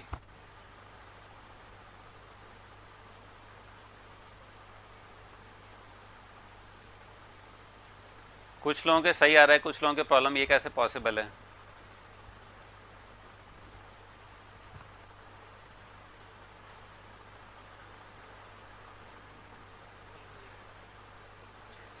कुछ लोगों का सही चल रहा है ना, मतलब अगर किस सबका प्रॉब्लम होता तो यहां से प्रॉब्लम होती, इसका मतलब आपके एंड पे प्रॉब्लम हो गई या तो।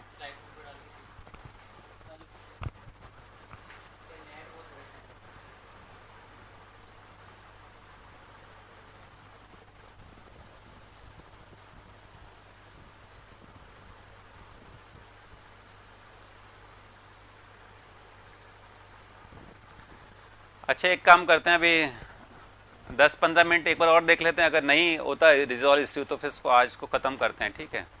क्योंकि अभी उसको बोल दिया, यहाँ पर भी जो नेट वाला है उसको भी बोल दिया कि एक बार वो भी चेक कर लेगा। अगर उसके बावजूद भी अगर नहीं होता तो फिर कल से स्टार्ट करेंगे, ठीक है।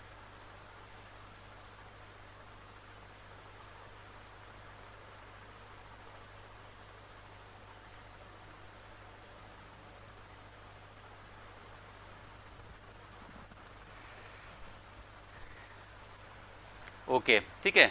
तो मैंने यहाँ पर क्या किया कि किसी भी दो एंड के को आपने शॉर्ट सर्किट कर लिया और बाकी के दो एंड के बीच में मैंने एक वोल्ट मीटर लगा दिया। अब वोल्ट मीटर की रीडिंग क्या होगी, इन दो टर्मिनल के बीच में कितना पोटेंशियल डिफरेंस है, ठीक है। इन दोनों के बीच में कितना पोटेंशियल डिफरेंस है, और ये पोटेंशियल डिफरेंस क्या आएगा इन दो पॉइंट के बीच। सपोज करिए मैं ऐसे एज्यूम कर रहा हूँ कि यहाँ पर वोल्टेज वोल्ट मीटर की रीडिंग ऐसे प्लस माइनस V है, डायरेक्ट आप ऐसे मेजर कर लीजिए, निकालने का तरीका क्या है कि मैंने यहां पर मान लिया कि वोल्ट मीटर की रीडिंग ऐसे V है, ठीक है। अब वोल्ट मीटर की रीडिंग फाइंड आउट करने के लिए सपोज करिए अभी मैं यहां पर मैं मान रहा हूं कि ये वाला टर्मिनल अगर प्लस है, मैं अभी मान रहा हूं, ध्यान रखें ये वाला टर्मिनल प्लस है और ये टर्मिनल माइनस है, और यहां पर भी ये टर्मिनल प्लस और ये माइनस है। अभी मैंने ऐसे एज्यूम कर लिया, ध्यान रखिए कि इस तरह की पोलैरिटी यहां पर है।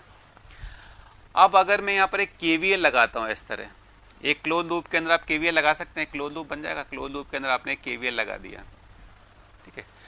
अब अगर मैं केवीएल यहां पर लगा रहा हूं, देखिए केवीएल लगाने पर क्या होगा, माइनस से प्लस V वोल्टेज राइज को हम पॉजिटिव लेते हैं, प्लस से माइनस वोल्टेज ड्रॉप हो गया minus E1, minus E1, minus से प्लस फिर वोल्टेज राइज को आप लोगे पॉजिटिव E2, ठीक है।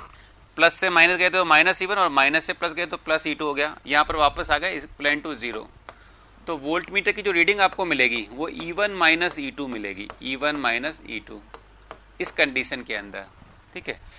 इसका मतलब अगर आपको वोल्ट मीटर की रीडिंग दोनों के इंड्यूस्ड ईएमएफ का डिफरेंस मिल रही है, तो जिन दो टर्मिनल को आपने आपस में कनेक्ट कर रखा है वो सेम पोलैरिटी के टर्मिनल हैं, ये माइनस है तो ये माइनस है, ठीक है।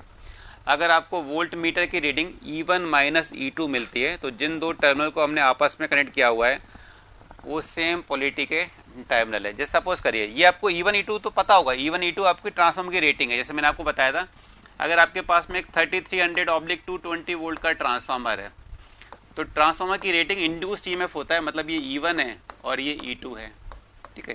ट्रांसफार्मर की रेटिंग तो आपको पता है।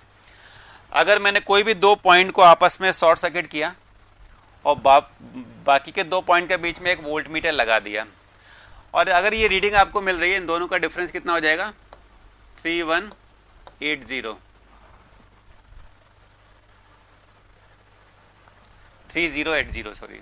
3080। अगर वोल्ट मीटर की रीडिंग आपको 3080 मिल रही है, इसका मतलब क्या है, वो E1 माइनस E2 का डिफरेंस है। तो जिन दो टर्मिनल को आपने आपस में कनेक्ट किया हुआ है वो सेम पोलैरिटी के टर्मिनल है, ये आपको पता लग जाएगा। अगर E1 माइनस E2 मिल गई तो जिन दो टर्मिनल को आपने आपस में कनेक्ट कर रखा है वो आपका सेम पोलैरिटी के टर्मिनल है। तो यहां पर मैं लिख रहा हूं if volt meter reading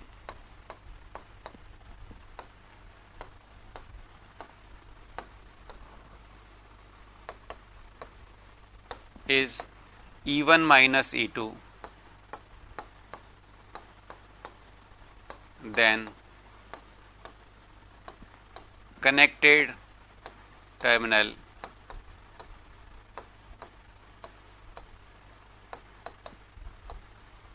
belongs to same polarity.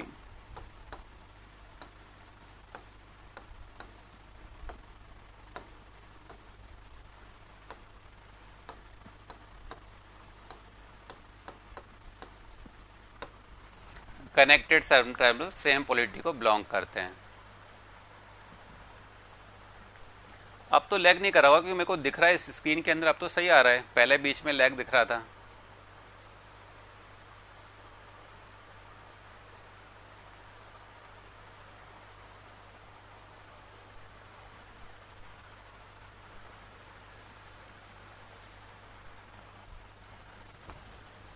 ठीक है, कोई भी दो टर्मिनल को आपने आपस में कनेक्ट किया और बाकी के दो टर्मिनल के बीच में वोल्ट मीटर लगाया। अगर वोल्ट मीटर की रीडिंग E1 माइनस E2 है, इसका मतलब जो भी दो टर्मिनल को आपने आपस में कनेक्ट कर दिया वो सेम पोलैरिटी के टर्मिनल हैं।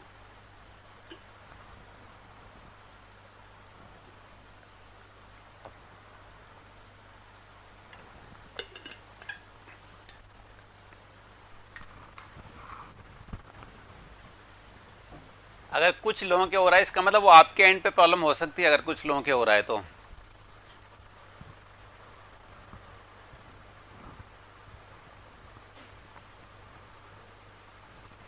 आप लोग भी अपना उसको एक बार ऑफ करके ऑन करके देखिए दोबारा,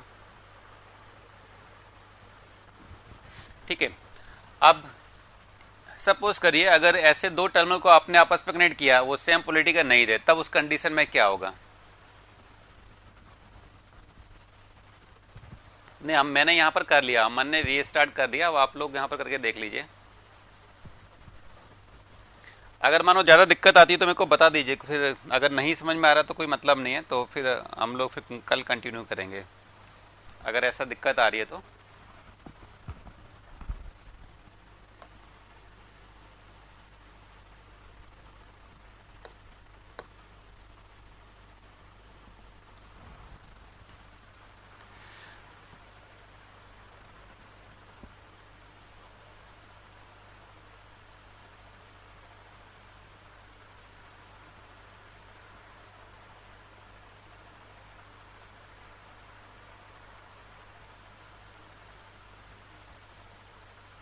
सबके सही चल रहा है ना अब तो?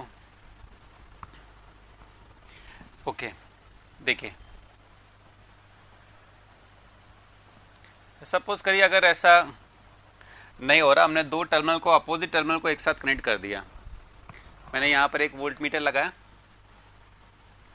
प्राइमरी साइड में, एक वोल्ट मीटर ने एक वोल्टेज सोर्स लगाया, करंट फ्लो ने स्टार्ट हुआ, इससे एक ईएमएफ इंड्यूस हो जाएगा E1 E2।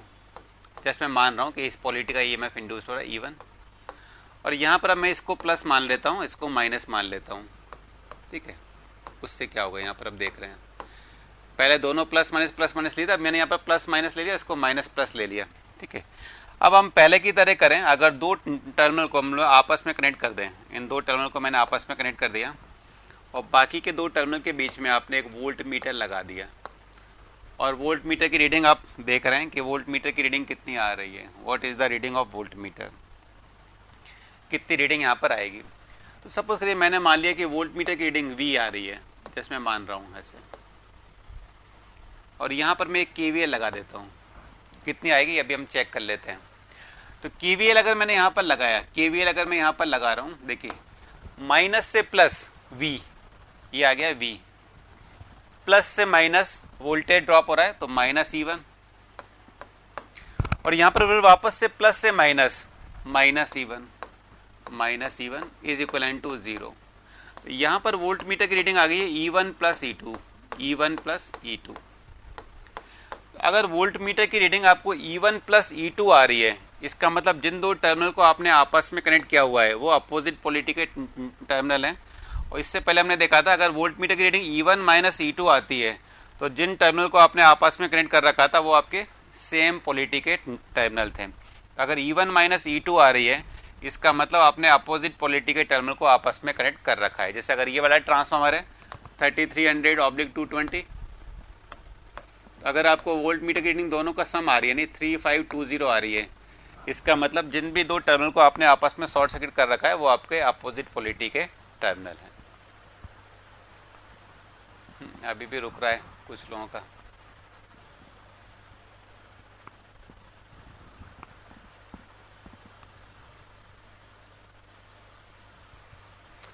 ये कुछ लोगों के रुक रहा है, कुछ लोगों का नहीं रुक रहा है, क्या प्रॉब्लम हो रहा है?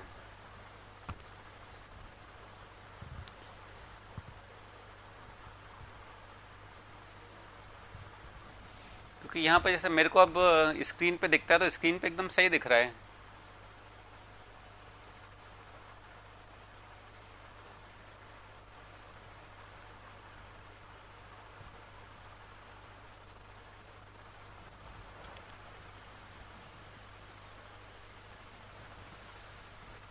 तो यहाँ पर फिर मैं लिख देता हूँ, if volt meter reading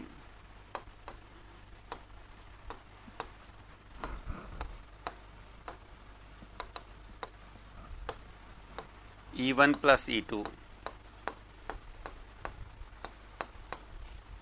then connected terminal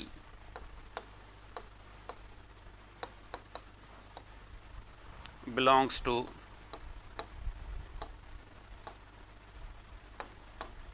opposite polarity.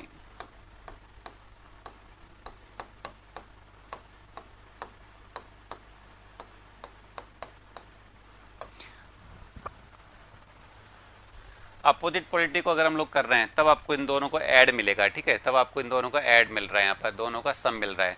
और सेम पोलैरिटी को कर रहे हैं तब दोनों का डिफरेंस मिल रहा है।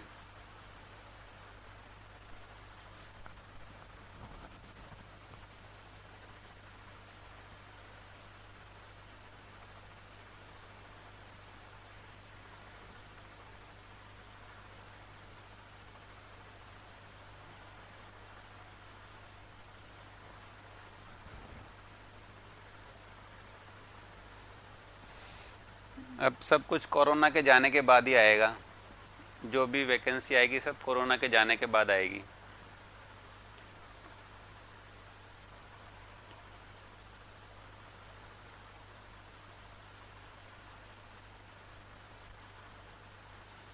अभी तो गवर्नमेंट के अंदर खुद ही वो नहीं चल रहा कि गवर्नमेंट भी रहेगी या नहीं रहेगी, उसके ऊपर ही डाउट क्रिएट हो गया। अब देखिए E1 प्लस E2 आने का मतलब है ये दो अपोजिट पॉलिटिकल टर्मिनल को हमें आपस में अगर कनेक्ट करना है, इसको बोलते हैं हम लोग एडिटिव पॉलिटी कनेक्शन। अपोजिट को आपस में करने के लिए, क्योंकि आपको E1 प्लस E2 मिलता है, एडिटिव पॉलिटी कनेक्शन। अगर कहीं पर लिखा होता है कि दो ट्रांसफार्मर को हमने एडिटिव पॉलिटी कनेक्शन में कनेक्ट कर रखा है, इसका मतलब दो अलग अलग पॉलिटिकल टर्मिनल को हमने एक साथ कनेक्ट कर रखा है।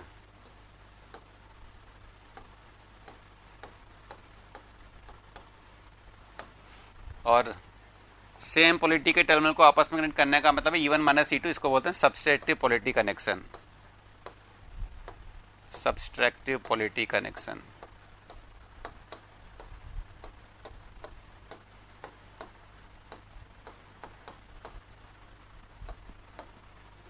सब्सट्रैक्टिव पॉलिटी कनेक्शन, ठीक है। अगर कहीं पर लिखा आता है कि सब्सट्रैक्टिव पॉलिटी कनेक्शन में हमने दो ट्रांसफार्मर को कनेक्ट कर रखा है, इसका मतलब सेम पॉलिटिकल टर्मिनल को हमने आपस में कनेक्ट कर रखा है, ठीक है।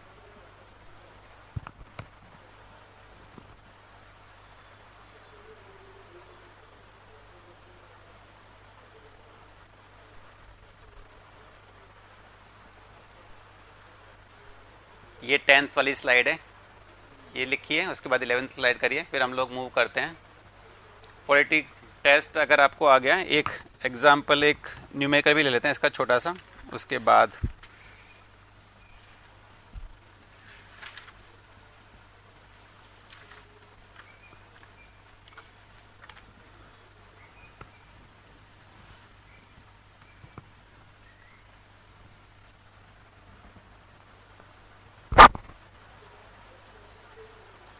V1 माइनस E2 आने का मतलब क्या हो जाएगा कि ये वाला टर्मिनल प्लस है, ये वाला टर्मिनल माइनस है, खाली इतना डिफरेंस है। अगर माइनस E1 प्लस E2 आने का मतलब ये जो आपने प्लस मैंने मान लिया ना, रियल में ये प्लस नहीं बल्कि ये वाला प्लस है और ये माइनस है।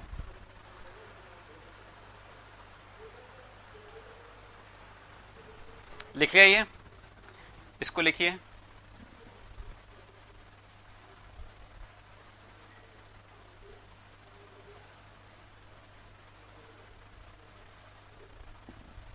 अभी डिसाइड नहीं हुआ है कि कौन करवाएगा, अभी तक उस पर डायलेमा है। जब तक वैकेंसी नहीं आती तब तक वो डिसाइड भी नहीं करेंगे कौन करवाएगा। हाँ, बट ये बात पहले क्लियर हो गई थी, कोई भी करवाए आपको टेक्निकल जरूर आना है।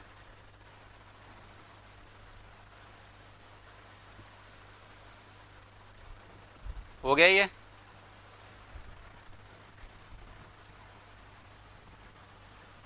एक क्वेश्चन लेके चलता हूं।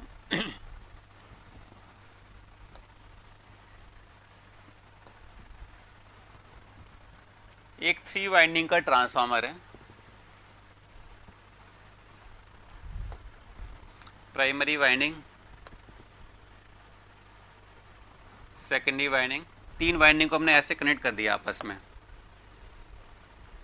टर्सरी वाइंडिंग, 3 वाइंडिंग को आपने इस तरह आपस में कनेक्ट कर दिया है। यहां पर एक वोल्ट मीटर लगाया,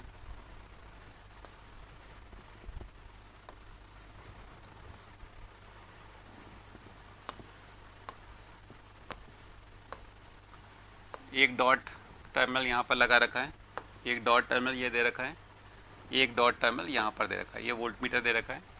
ये 400 वोल्ट 50 हर्ट्ज की सप्लाई है।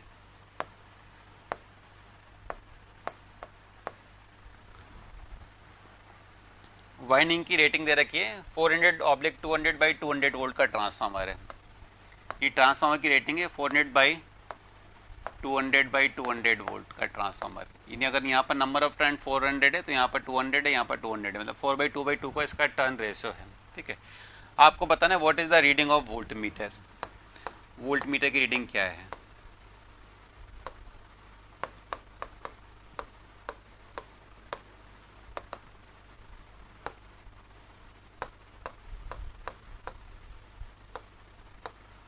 वोल्ट मीटर की रीडिंग आपको बतानी है। ऑप्शन है 0 volt, 400 volt, 600 volt, 800 volt. Volt meter की रीडिंग क्या है? यहाँ पर 3 वाइंडिंग के ट्रांसफार्मर है, primary winding, secondary winding, tertiary winding. इसको आपस में ऐसे कनेक्ट कर दिया, ठीक है, ऐसे कनेक्ट कर दिया और एक supply they the primary winding के अंदर 400 वोल्ट की सप्लाई। तो इस वोल्ट मीटर की रीडिंग क्या होगी?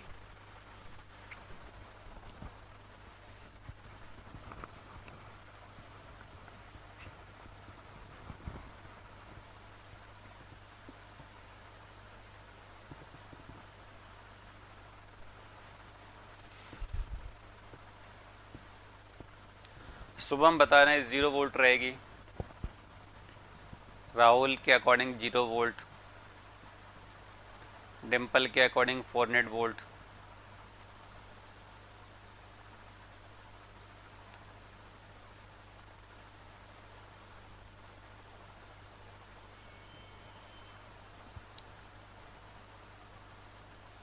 सरिता के अकॉर्डिंग 0 वोल्ट नहीं 400 वोल्ट,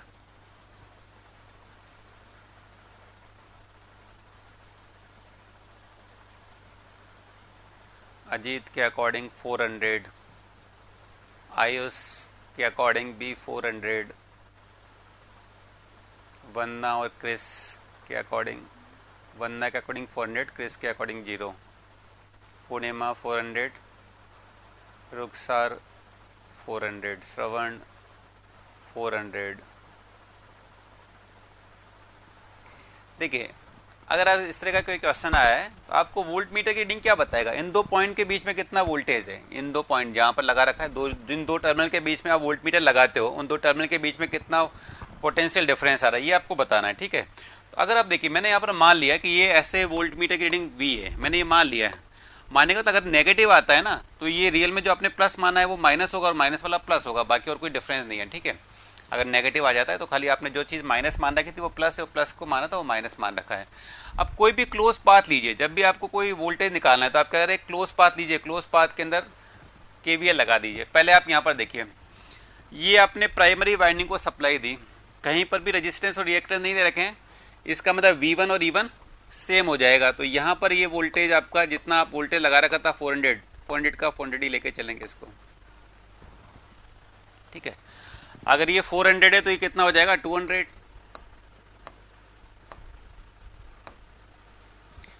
और ये भी 200, ठीक है, ये भी आपका 200 हो जाएगा, 400 200 200। अब सपोज करिए मैं एक कोई भी एक क्लोज पाथ ले रहा हूं, उसके अंदर KVL लगा दूंगा। यहां से मूव कर रहे हैं, यहां पर आ जाइए, यहां से मूव करते यहां पर आइए, इधर आ जाइए, ये KVL लगा दीजिए इस तरह, ठीक है। कहीं पर भी आपने क्लोज पाथ में KVL अप्लाई कर दीजिए। KVL अगर मैं अप्लाई कर रहा हूं, आप मान लीजिए यहां पर आपको पहले चूज करना पड़ेगा कि कौन सा terminal plus, dot dot dot dot को मैंने प्लस मान लेता हूं, मानने का जरूरी नहीं कि आप प्लस ही मानो, आप माइनस भी मान सकते हो। अगर ये प्लस है तो ये माइनस हो जाएगा, डॉट जितने भी डॉट है डॉट को प्लस बना लो, प्लस है तो ये माइनस आप मान लोगे, प्लस है तब ये माइनस हो जाएगा, ठीक है। KVL आप लगाइए, KVL में लगा रहा हूं,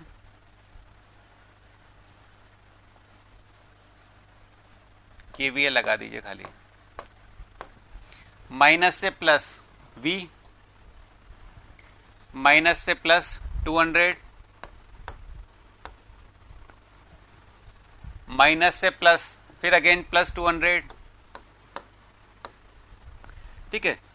प्लस से माइनस जाने का मतलब क्या है, माइनस 400, क्या जाएगा माइनस 400, ठीक है। KVL लगा दिया मैंने यहां से लेकर यहां तक, इज इक्वल टू 0, तो अल्टीमेटली V की वैल्यू क्या आ गई, V की वैल्यू हो जाएगी यहाँ पर 0, ठीक है। आप ही ध्यान रखना, जरूर नहीं कि मैंने डॉट को प्लस माना तो डॉट को हमेशा प्लस माना है, डॉट को आप माइनस भी मान सकते हो, कोई भी चीज पॉसिबल है, ठीक है। तो वो 0 का 0 आएगा, वहां पर क्या होगा, अगर मैं इसको माइनस मान लेता तो ये माइनस माइनस 200 हो जाता और ये प्लस 400 हो जाता।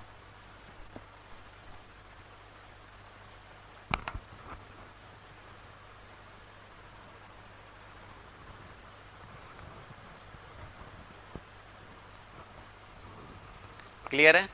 आपको कभी भी इस तरह का वोल्टेज निकालना है ना, तो आप क्या करें, आप वोल्ट मीटर की रीडिंग को V मान लीजिए और एक क्लोज पाथ लीजिए, उस क्लोज पाथ के अंदर आप केवीएल लगा दीजिए, केवीएल लगाकर आपको वोल्टेज की वैल्यू मिल जाएगी। कुछ लोगों की दिक्कत आ रही है, आसिफ के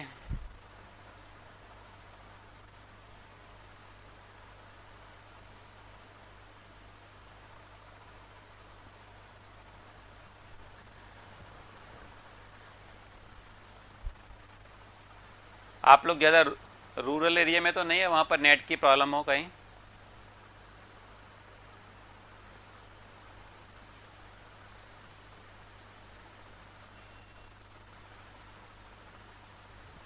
देखिए ये डॉट डॉट दिए हुए थे, डॉट को मैंने प्लस प्लस मान लिया, ठीक है। 400 वोल्ट आपने यहाँ पर अप्लाई किया, प्राइमरी साइड की winding, secondary winding, tertiary winding, कोई भी रेजिस्टेंस रिएक्टेंस नहीं है, तो V1 और E1 सेम होगा क्योंकि वोल्टेज ड्रॉप नहीं होगा। 400 वोल्ट आ गया, अगर ये 400 है तो ये वाला कितना हो जाएगा 200, ये हो जाएगा 200, ठीक है। प्लस प्लस आपने यहाँ पर ले लिया, जो भी अनडॉटेड टर्मिनल थे उनको आपने माइनस ले लिया, डॉट वाले को प्लस मैंने मान लिया, ठीक है। अब इसकी वोल्ट मीटर की रीडिंग आपको निकालनी थी, तो इस वोल्ट मीटर की रीडिंग को आपने यहाँ पर मान लिया plus minus V volt meter की रीडिंग है, और एक क्लोज पाथ बनाया, और क्लोज पाथ के अंदर आपने केवीएल लगा दिया। क्लोज पाथ मैंने केवीएल लगा दिया, माइनस से प्लस जाना है V, माइनस से प्लस 200, माइनस से प्लस 200, प्लस से माइनस माइनस 400, तो V की वैल्यू आपको मिल गई 0, ठीक है। तो यहाँ पर आपको एक केवीएल लगाना है, खाली केवीएल लगा दीजिए, केवीएल आप लगाओगे और आपको वोल्ट मीटर की रीडिंग मिल जाएगी।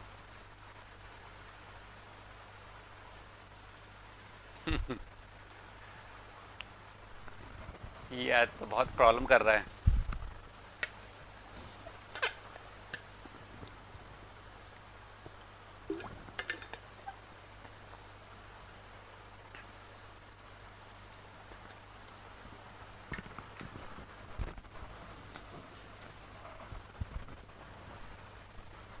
चल नहीं रहा का मतलब क्या है? मतलब आपको आवाज नहीं आ रही, दिखाई नहीं दे रहा, क्या दिक्कत आ रही है?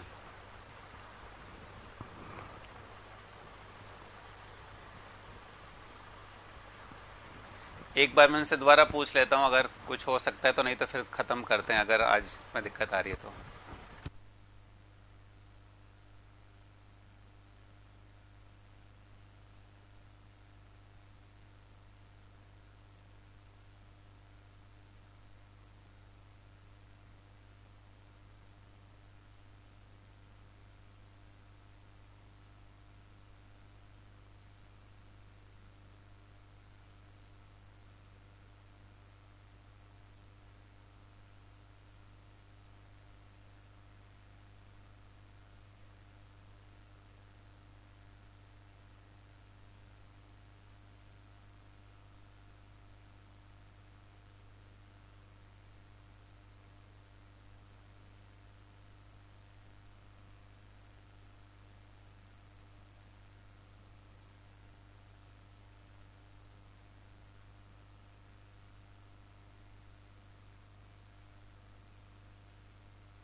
कुछ लोगों के सही चल रहा है, कुछ लोगों को दिक्कत आ रही है।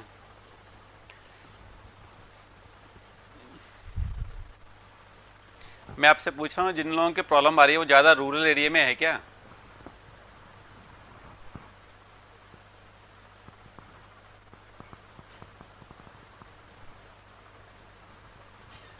अभी भी जो मैं बोल रहा हूँ अभी भी दिक्कत आ रही है, अभी भी प्रॉब्लम आ रही है क्या?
हेलो,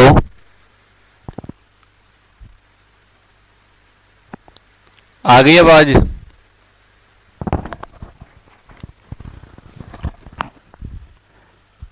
ओके,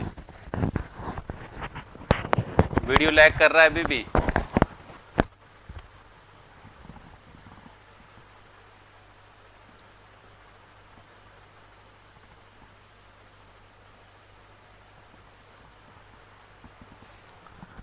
वॉइस तो आ रही होगी ना आपके?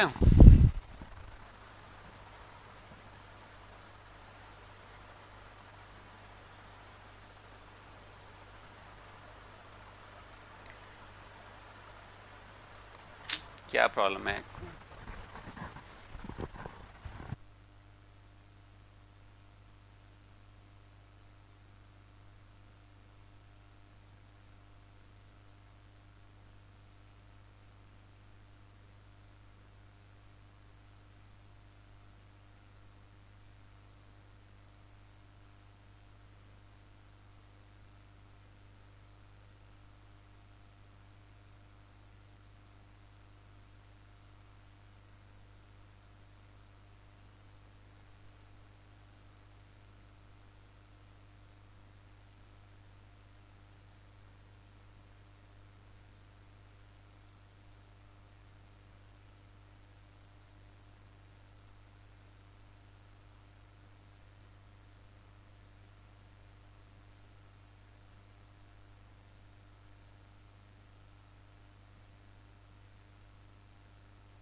हेलो, अब बताइए। अब बताइए, अब क्लियर है? वीडियो भी बताइए, वीडियो बताइए अब।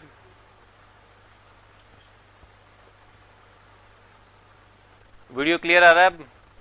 वीडियो क्लियर आ रहा है? लैगिंग लैगिंग बताइए।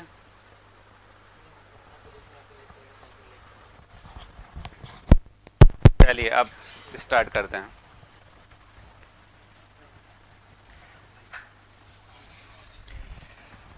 ठीक है, पॉलिटी टेस्ट के बाद फिर हम लोग डिस्कस करेंगे सम्पनर्स बैक टू बैक टेस्ट के अंदर। ठीक है, सम्पनर्स बैक टू बैक टेस्ट जैसे हमने पहले ओपन सर्किट टेस्ट किया था, शॉर्ट सर्किट टेस्ट किया था।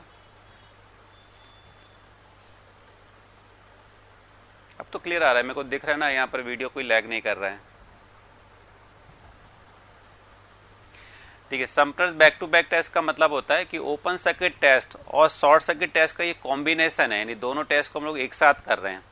ओपन सर्किट टेस्ट और शॉर्ट सर्किट टेस्ट का डिसएडवांटेज क्या है? मतलब डिसएडवांटेज का मतलब है ओपन सर्किट टेस्ट के टाइम पर खाली ट्रांसफार्मर के अंदर एक ही लॉस हो रहा है, वो है core loss. Short circuit test के टाइम पर ट्रांसफार्मर के अंदर एक ही लॉस हो रहा है, वो है कॉपर लॉस। ठीक है, अगर सपोज करिए,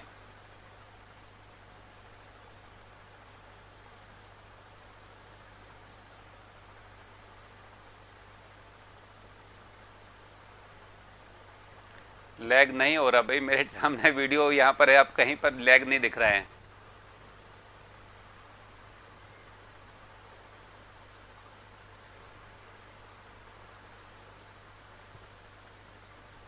कितने लोगों का लैग हो रहा है ये बताइए मेरे को, कितना, आप मेरे को खाली बताइए कितने लोगों का लैग चल रहा है।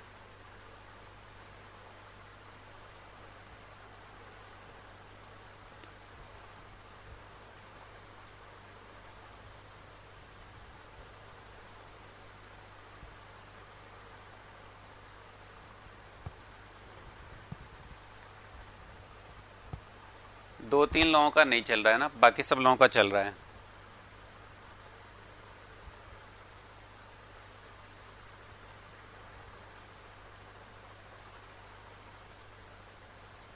चलिए मैं एक बार संपर्क बैक टू बैक टेस्ट कर देता हूँ, फिर उसके बाद हम लोग जैसे ये खत्म हो जाएगा उसके बाद फिर कल करेंगे, ठीक है, टेस्टिंग कंप्लीट हो जाएगी। तो मैं आपको बता रहा था कि ओपन सर्किट टेस्ट से हम लोग खाली कोर लॉस ही पता लगता है और शॉर्ट सर्किट टेस्ट से खाली कॉपर लॉस ही पता लगता है। तो दोनों के दोनों टेस्ट एक साथ नहीं होते हैं, ठीक है, दोनों के दोनों लॉसेज एक साथ नहीं हो रहे हैं। लेकिन जब ट्रांसफार्मर रियल वर्किंग कंडीशन में लगेगा,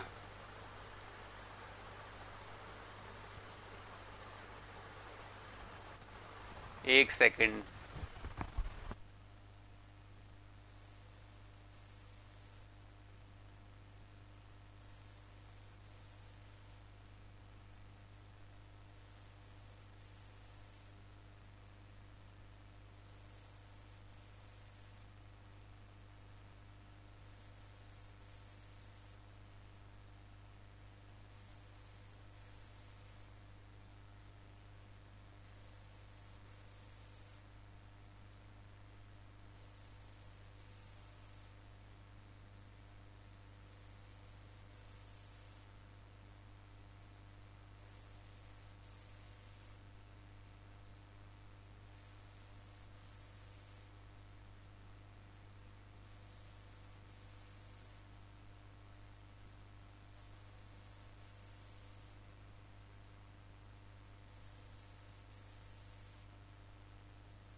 हेलो, आवाज आ रही है? मैं इसको, ठीक है, अभी अगर आपकी इश्यू आ रहा है तो इसको कल कंप्लीट करते हैं, अगर ऐसे दिक्कत आ रही है तो।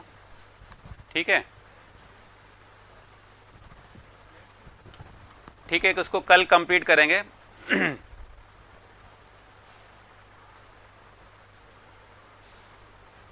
आज का मैं लेक्चर भी क्लोज कर रहा हूँ।